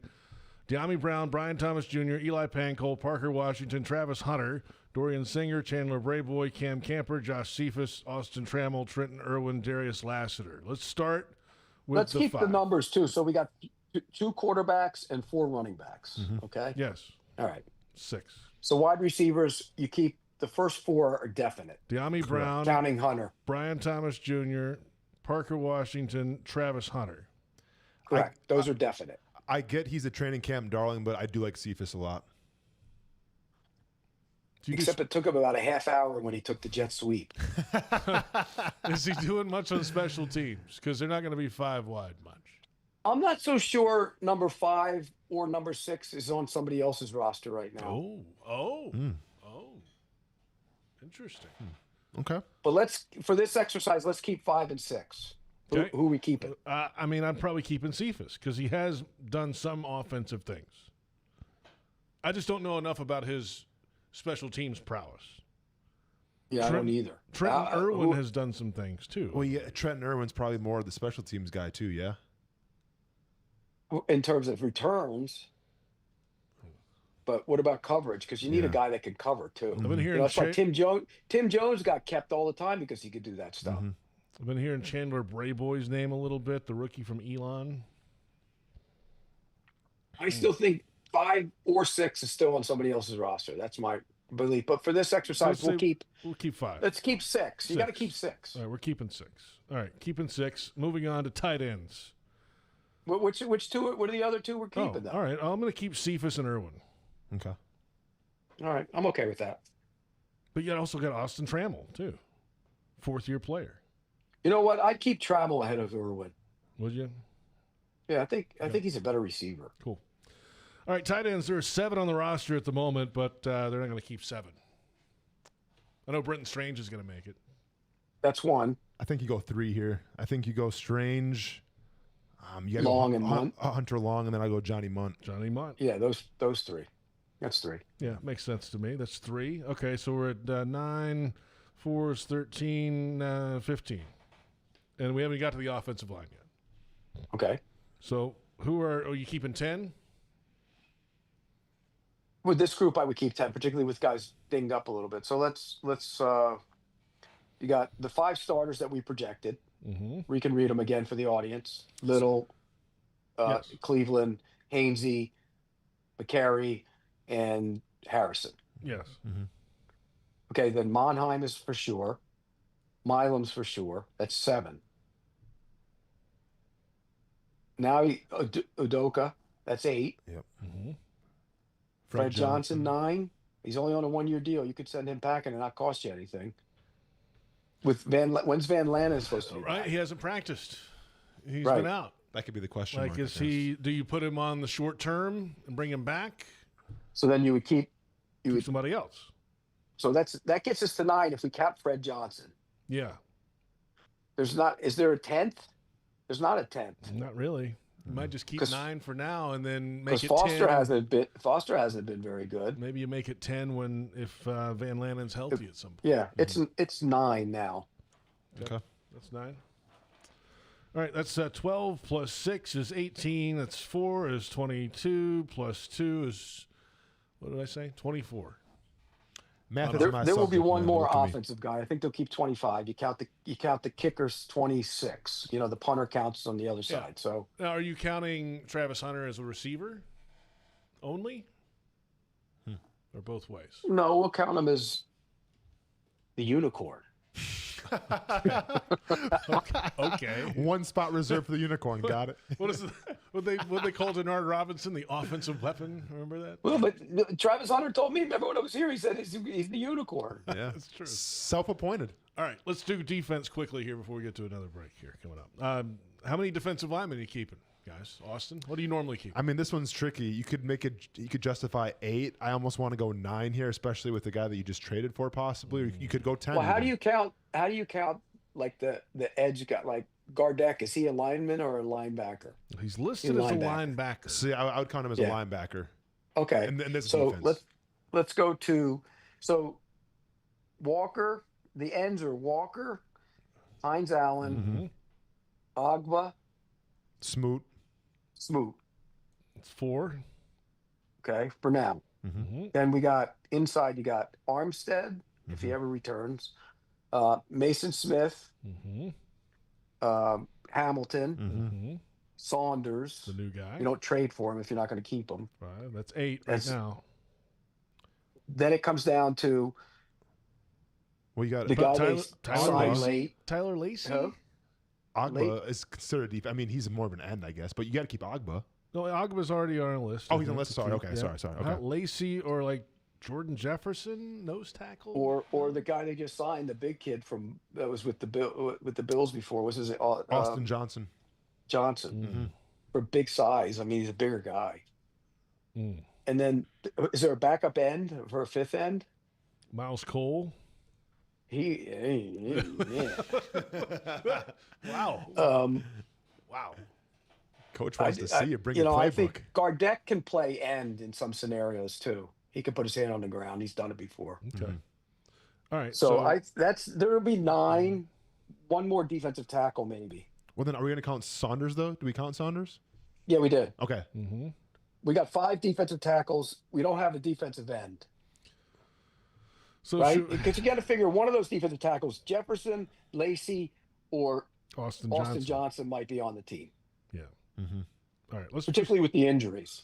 Let's pick Austin Johnson for now. 10th-year veteran, just for this argument. That's 9. Okay. Linebackers. Foyer's making it. Ventrell's going to make it. Lloyd's making it. Dennis Gardeck's going to make it. Devin Lloyd. Jack Kaiser, I think, is going to make it. I'll say this. Abdullah's been better. Is he making it? Yes, he's making it. Okay. Gardeck. All right, that's 6 right now. But did you count Kaiser? Yes. No Chad Muma on this list right now. No, he's gone. Okay. Branson Combs, the guy they that's like. intriguing as hell is Combs. Yeah, number 50. That kid makes plays. I mean, you could make a decision to keep him because I think he's got some talent. How many are you going to keep? You watch the tape. He gets after it. He's tough. I don't know how good he is in covers, but he gets after it. We're at 6 right now without him. Could you practice squad him, you think? Or is there enough film out there where another team's going to want him? No, you probably practice squad him. Yeah. So, yeah, we'll take 6 linebackers. That's 9-6 is 15 as we go to the defensive backfield. Now, by the way, some of those guys got to be special teams players. So which one is it going to be? Who can run? Because Gardeck and Abdullah aren't special teams guys, right? Gardeck is, yes. Mm-hmm. Yeah. Oh, yeah. Coming off that. Maybe not immediately, but yes. Right, but he's coming off an ACL. You don't know how he's going to be. His second ACL injury. Yeah, you don't know how he's going to be. True. Let's go to the defensive backs. Corners. Who are we keeping, Austin? Like Kaiser will be a good special teams player. Yeah, Kaiser's that guy. Yeah, makes sense. Yeah. Tyson Campbell's making it. Yep. Jordan Lewis. Definite. Jerry and Jones making it. Yep. We've already counted Hunter, so we're not counting him here. Well, what's Monteric Brown's injury status? I mean, going to be out all camp is what we were told. So because he was running with the first team at one point. He was. Mm-hmm. Well, if he's healthy, he makes it. Okay. You want to count him here? We're counting him. Yeah, let's count him. Okay. That's 4, right? That's 4. Or 5. That's 4 corners. Well, Hunter. But we already counted Hunter on the other side. Okay, but he's one of the corners. So we need one more corner because when he's not playing. Okay. Are you taking Braswell? How are we feeling? DeAndre Prince. Ransaw, if he's healthy. Well, Ransaw's making the team no matter what. Yeah. But how do you count him as a safety or corner? I'm counting him safety. I mean, I think they he's envision him a as a safety. Okay. How about the new guy they just signed, Lovely, who had the pick the other night? No, not making it. All right. I would say take Christian Braswell. That's just me. All right, so that's 6 corners if we're keeping Braswell. Right. Wait, we got Campbell, Lewis, Jones, Brown, Braswell. Who's this? 6 is Hunter, but 5. Hunter. Okay. 5 on this list. Gotcha. Okay. And by the way, the 5th corner might be on somebody else's roster too. Gotcha. All right, safeties. This is where you're going to get some special teams, by the way. Murray, Wingard, Ransaw. It's 3. I think Antonio Johnson's much better than he's been. I think he stays. Okay, that's 4. I think Savage stays as well. You think Savage stays? I don't know, man. I don't know about that one. You don't think so? I know makes a lot of money, and I mean he's going to be. I don't think he's really a special teams guy either. But I just think I would put him on the market and tell any team that needs a safety, you give me something in return, you can have him. You know who's making it is Raywan Lane. Yeah. That's 5. It's 5. Okay. And he counts as a special teams guy. Then it comes down to Thomas or Savage, and Thomas plays special teams, and Savage doesn't, right? I don't know how much Savage is playing special teams. I don't recall seeing him a lot. No, Thomas does though. Yeah, He plays Thomas a lot. does. Yeah. I So- can't. If Savage is a backup, JP, what's his contract? Look up his numbers. There's no conceivable way you could keep him as a backup unless they have to, and I don't think they do. You never know with the contract Trent Baalke gave out. Yeah. He's probably locked in for the next decade. Yeah. Has ownership rights, the whole deal. You don't think the versatility, though, of Savage, Pete, can give him the edge here? I think when he plays nickel corner, he's a spinning top. I think that was a mistake on their part. Let's see. Dead cap this year's $10 million for him. What's his cap number? 4.6. What do you? 4.6. What is it? 4.6 cap hit. 10.2. So they dead take a cap. hit on it by getting rid of him. Yeah. Yeah, he might. Yeah. I mean, what's he making? What's his salary for the year?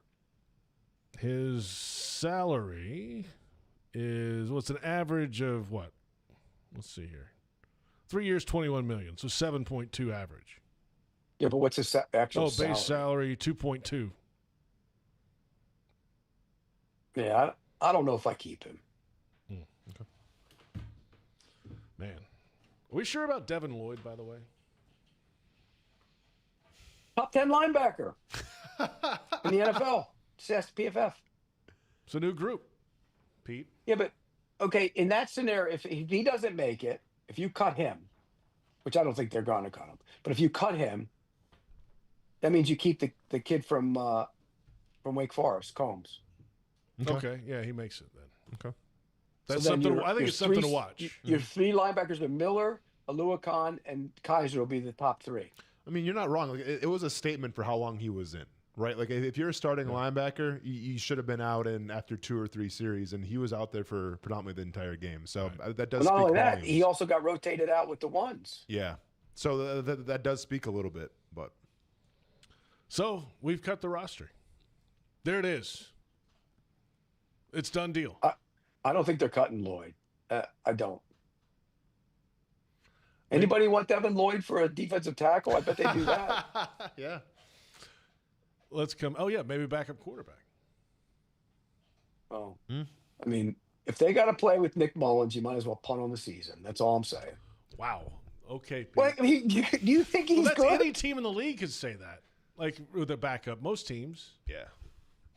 Most teams, but some teams actually have decent backups. Do you think is Nick Mullins any better than Mac Jones? Yes, not much better. Did you like what you saw from Nick Mullins yesterday? I think the arm leaves you less than be desired, honestly. It's like a helium balloon. But once again, and like this is the thing, like if we're talking about backup quarterbacks, how many teams out there are confident where if their backup quarterback goes out halfway through the season, they're going to make a playoff run? Right.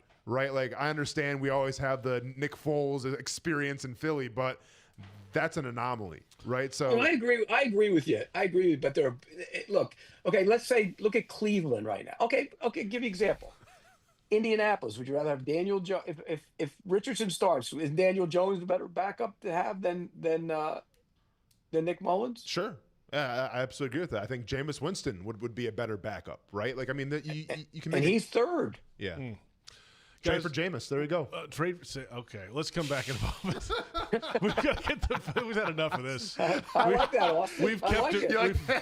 We've kept it real enough for the day. Fanatics fan questions, as many as we can stomach when we come back. It is Jaguars Happy Hour presented by Mr. Chubby's Wings.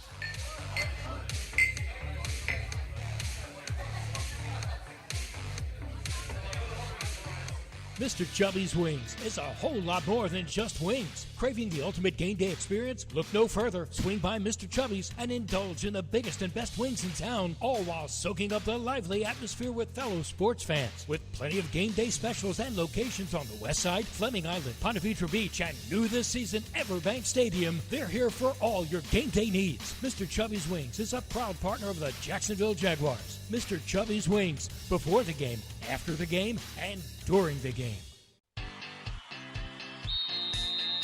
It's game time, Jaguars fans. This season, feed your fandom with the Jaguars sub from Publix, the official supermarket of your Jacksonville Jaguars. Wow! Sink your teeth into crispy chicken tenders, boar's head bacon, melted cheddar, sweet coleslaw, and smoky barbecue mayo, all stacked on a fresh white roll. Taste the hype only at Jacksonville Publix locations. Publix, where shopping is a pleasure.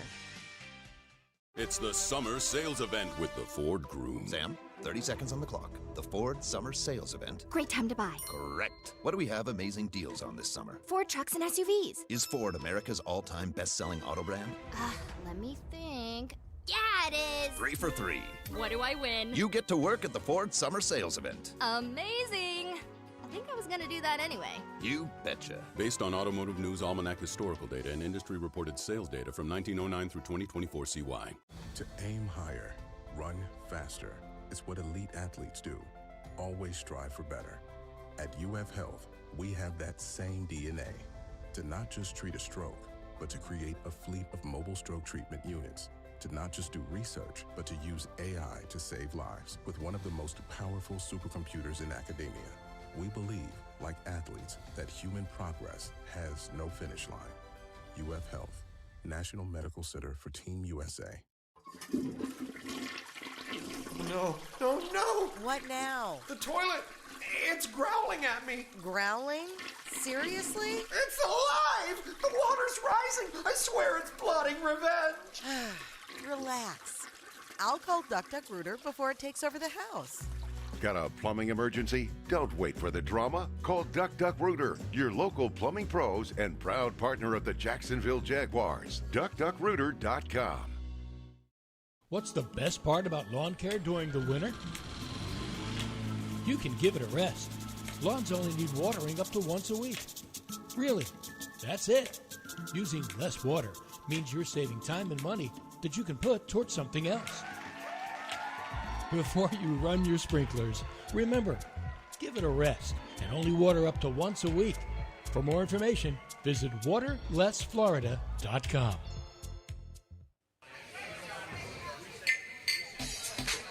Welcome back. It is Jaguars Happy Hour. JP Shadrick, Austen Lane, Pete Prisco after a tie in preseason week 2. Jaguars 17, Saints 17. Looking ahead now to the Miami Dolphins practice on Thursday and preseason week 3 on Friday. And our second hour of Jaguars Happy Hour presented by Mr. Chubby's Wings. It's time now for Austen. I think this might become your favorite segment of the show. Okay. I don't know. We'll have to see how it goes over a few weeks. The Fanatics fan questions. Okay. You're a man of the people. I try to be. So sometimes the people don't like what I have to say, but I always try to be a man of the people. Why would you say that? Why would I say that? I'm on Twitter. I see how it goes sometimes. It's the Wild West out there. They love you or hate you. You don't want anybody polarizing in the middle, ever. Yeah, it can be polarizing sometimes. I Right. can't say I don't think I've ever had this year, for this off season and everything in the preseason. I feel like I've been in good graces, but we'll see once the regular season starts what I have to say about it. Me, I'm already in bad graces. I'm criticizing the coach's decisions. I mean, yeah, and the backup quarterback doesn't have a chance apparently. You want me to lie and say he's Tom Brady waiting for the guy in front of him to get hurt? I'm just messing with you. Of course not. Man. But, hey, doesn't hold back. Hey, Jags fans, gear up at Fanatics.com with all the latest Jags styles. Shop now and get today's special offer. Fanatics.com, officially licensed everything. We put the cat signal out on X. Here's the best we've come up with today. At Nick Popejoy, will Travis Hunter be okay for the regular season? I think yes. I'm with you. I think he's going to be okay, but the silver lining is that he shows that he's human as well, right? So we're talking about he's going to play the whole game, offense and defense. Maybe let's take our times here a little bit. Let's make sure that he's 100% and ease him into his pro career. Let's not throw him to the Wolves right away. 100% on offense, 100% on defense. What was the injury? He said upper body. I think. What is this, Pete, hockey? Right. I think, Pete, it happened during and I'm just speculating here a little bit. During the scrimmage, he kind of fell on a deep pass that wasn't connected and kind of fell weird on his side. I think that's probably what it was. That's the only thing that if it's stood a out in regular that season practice. game, does he play on Sunday? If he's playing in a regular season game, probably. Yeah. I would think he's going to play if it's a regular season Yeah. game. Yeah, look, because like I said, everywhere I go, people ask about Travis Hunter, and they say, "Oh, I don't know." Even players I've talked to, I don't know if he's big enough to handle that. Endurance-wise, he can handle it. The question becomes, is he big enough physically to handle it? And I'm not so sure he's not. But again, when you get injured in training camp, that's never a good thing for a guy who's going to play both ways. And he had some injuries in college as well. He had the shoulder. What do you have? He had like an internal, like a liver or something? Lacerated liver Something or kidney, weird something. like that. Yeah. That was a cheap shot, though, when It they played, was. I think, Colorado State, that was. It was. Yeah. Yeah. It was. Next question. Nat 904 Colby, what's your biggest concerns with this defense and why? Pete? Middle of the defense. Can they stop the run? Can they stop the run consistently enough and get interior pressure, like Austen mentioned before? Somebody's got to be able to generate some pressure from the interior to help those edge guys, and they didn't do a very good job of that last year. Somebody's got to be better. I keep counting on Mason Smith. I guess he's working almost on the side now to the point where he could be back this week. Is that true, JP? He might be. I mean, it feels like that's the next step. He's got to do something, right, before the season goes. Yeah, he's got to. I would like to see him work this week against the Dolphins. Yeah, I'd like to that's see a him good be able goal, to work. Pete. Yeah. Yeah, I mean, for me, it's the same thing as Pete mentioned. I've been saying this for the past couple weeks now. Until I see Mason Smith, until I see Eric Armstead, it's going to be the interior of that defense. Simple as that. And unless you need me to go eat like all the wings in the studio out there to try to put some weight on to come back and make a comeback career here, like you're going to have to address it. So you're trying to lose weight right now. You're trying to cut weight. I am trying to lose weight right now. Yeah, but I mean, hey, the team comes first. I don't see the UFC giving me all these cool, shirts and everything like that. You got so another fight coming up? There's nothing on the paper right now. I have to get a little surgery quick on my knee. Nothing major. It's going to be like 6 to 8 weeks. I'll be out, and then the goal is that I'm kind of breaking news right now. I haven't announced it yet. But I might be dropping down to 206 pounds and fight at light heavyweight for my next one. I'm about 230 right now. Wow. Cut the beard. Shave the dreads off a little bit. We should be good to go. Are the UFC's now going on Paramount Plus. It's going on CBS. Yeah, I'm not sure where they're getting all their money from because they just paid South Park like $1 billion, and now they're paying the UFC like $7 billion. I mean, listen. Plus, my contract's up in February. Yeah, I was going to say. Pete's like, oh.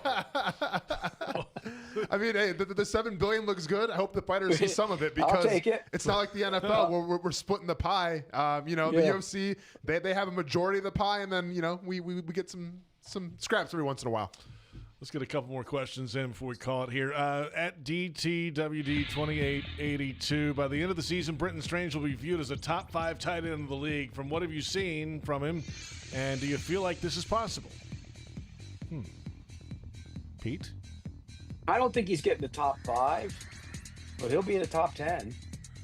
I mean, top 5, you're talking about Kittle, Trey McBride, Bowers, McBride, Kelsey. Bowers, Laporta when he's healthy, Hawkinson when he's healthy. Yeah, he's not getting to the top 5, but he can get into the top 10. I think he's improved a lot too. By the way, I think he might be now. If you ask me to name tight ends that do both and rank them in the top 5, he might be in that. By the end of the year, because there aren't a lot of those guys. They're not. Some of those guys aren't great bloggers. Who's the best? Who's the best of both? Kittle. Kittle. Yeah, for sure. I mean, that makes him the best tight end in the league because he blocks like a tackle and he's good in the passing game. Kittle, is the best one.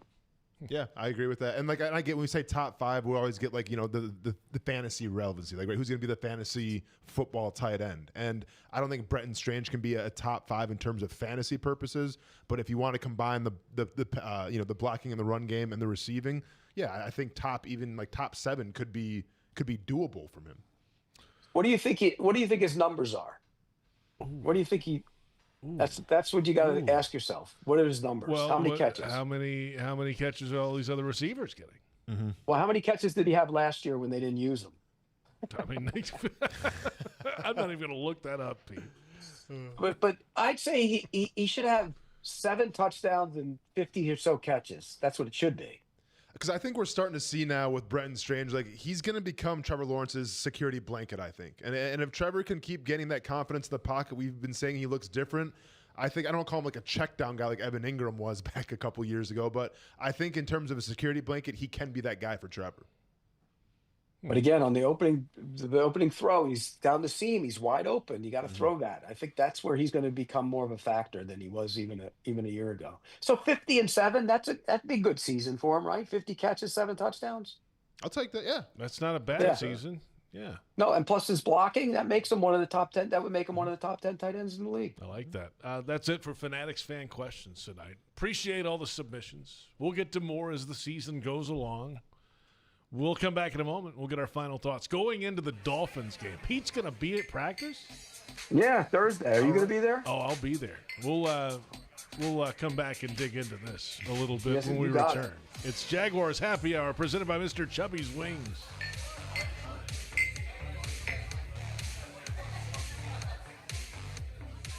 Mr. Chubby's Wings is a whole lot more than just wings. Craving the ultimate game day experience? Look no further. Swing by Mr. Chubby's and indulge in the biggest and best wings in town, all while soaking up the lively atmosphere with fellow sports fans. With plenty of game day specials and locations on the West Side, Fleming Island, Ponte Vedra Beach, and new this season, Everbank Stadium, they're here for all your game day needs. Mr. Chubby's Wings is a proud partner of the Jacksonville Jaguars. Mr. Chubby's Wings, before the game, after the game, and during the game.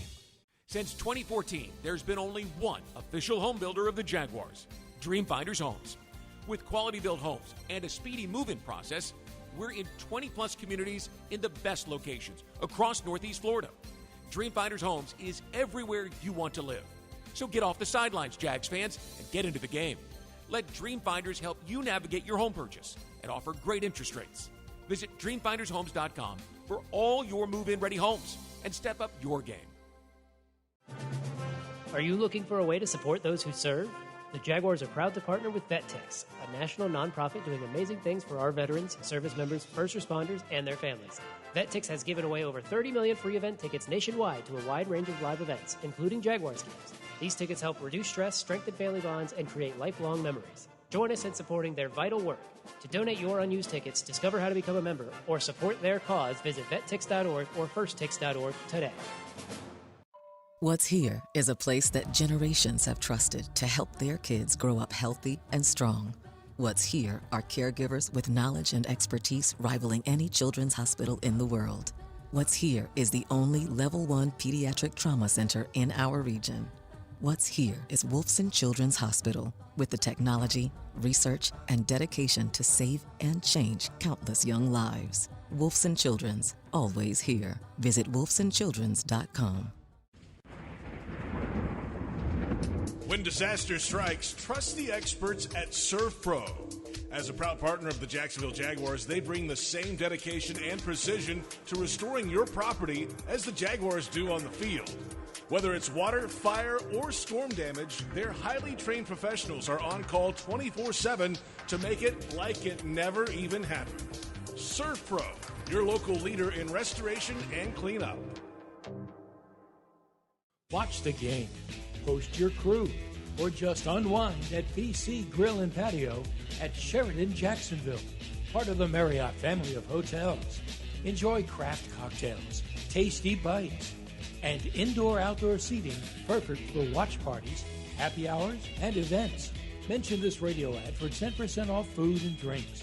Visit SheridanJacksonville.com or call 904-564-4772.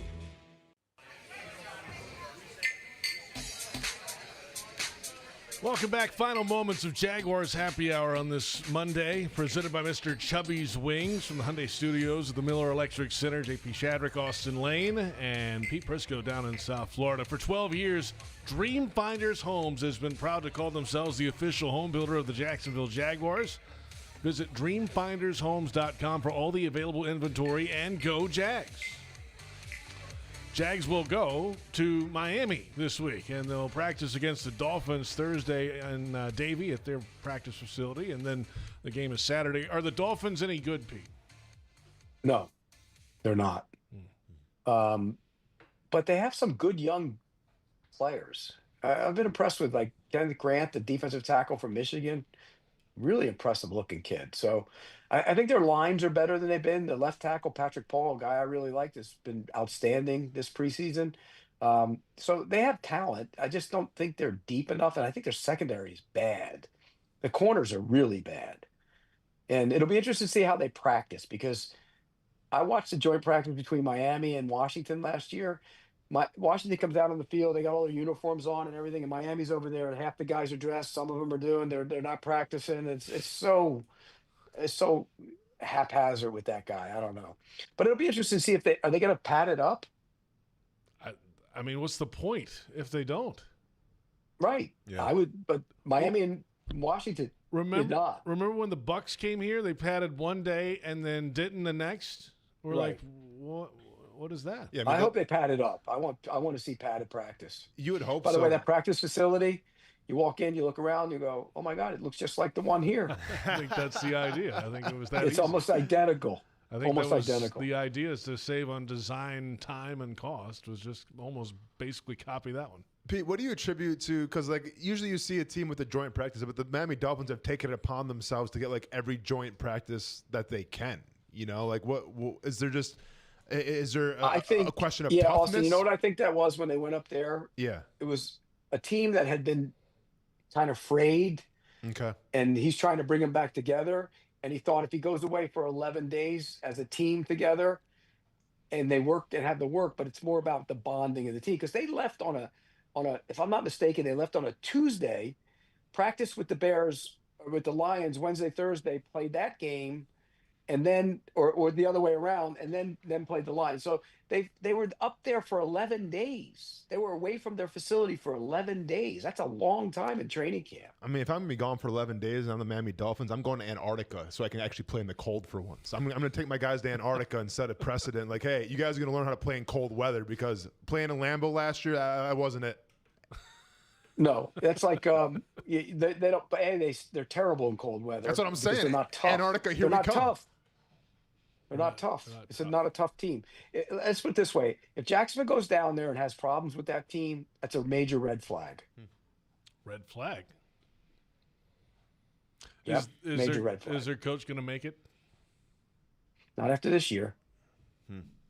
I think he's done. I think Chris Greer's done. The front office. I think they're going to start anew. I really do. I think if they think about that division, Buffalo clearly the best team. The Jets are better, even with Justin Fields playing quarterback. They're better, and New England's on the rise. New England's coming. Mike Vrabel's going to have that team feisty. What does Miami give you? They give you pretty offense.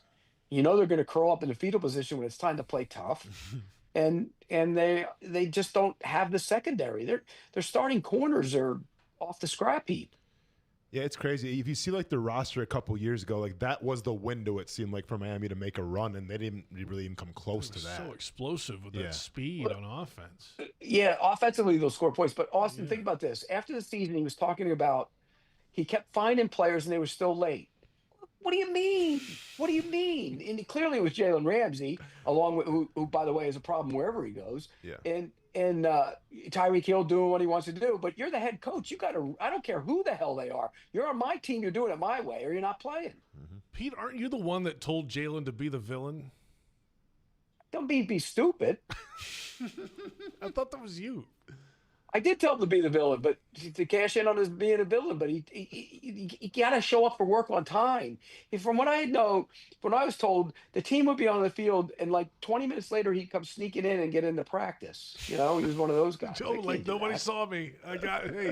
Got you guys. I was here the whole time. The coach is ultimately responsible for that, though. If the leaders of that team are not handling things the right way, the coach needs to step in and make sure that they do. And if they don't, then you don't play. Yeah. He's late. I'm finding him. Oh, I find him again. What am I supposed to do? Oh, you know what you're supposed to do? Sit his ass down and take away his game check.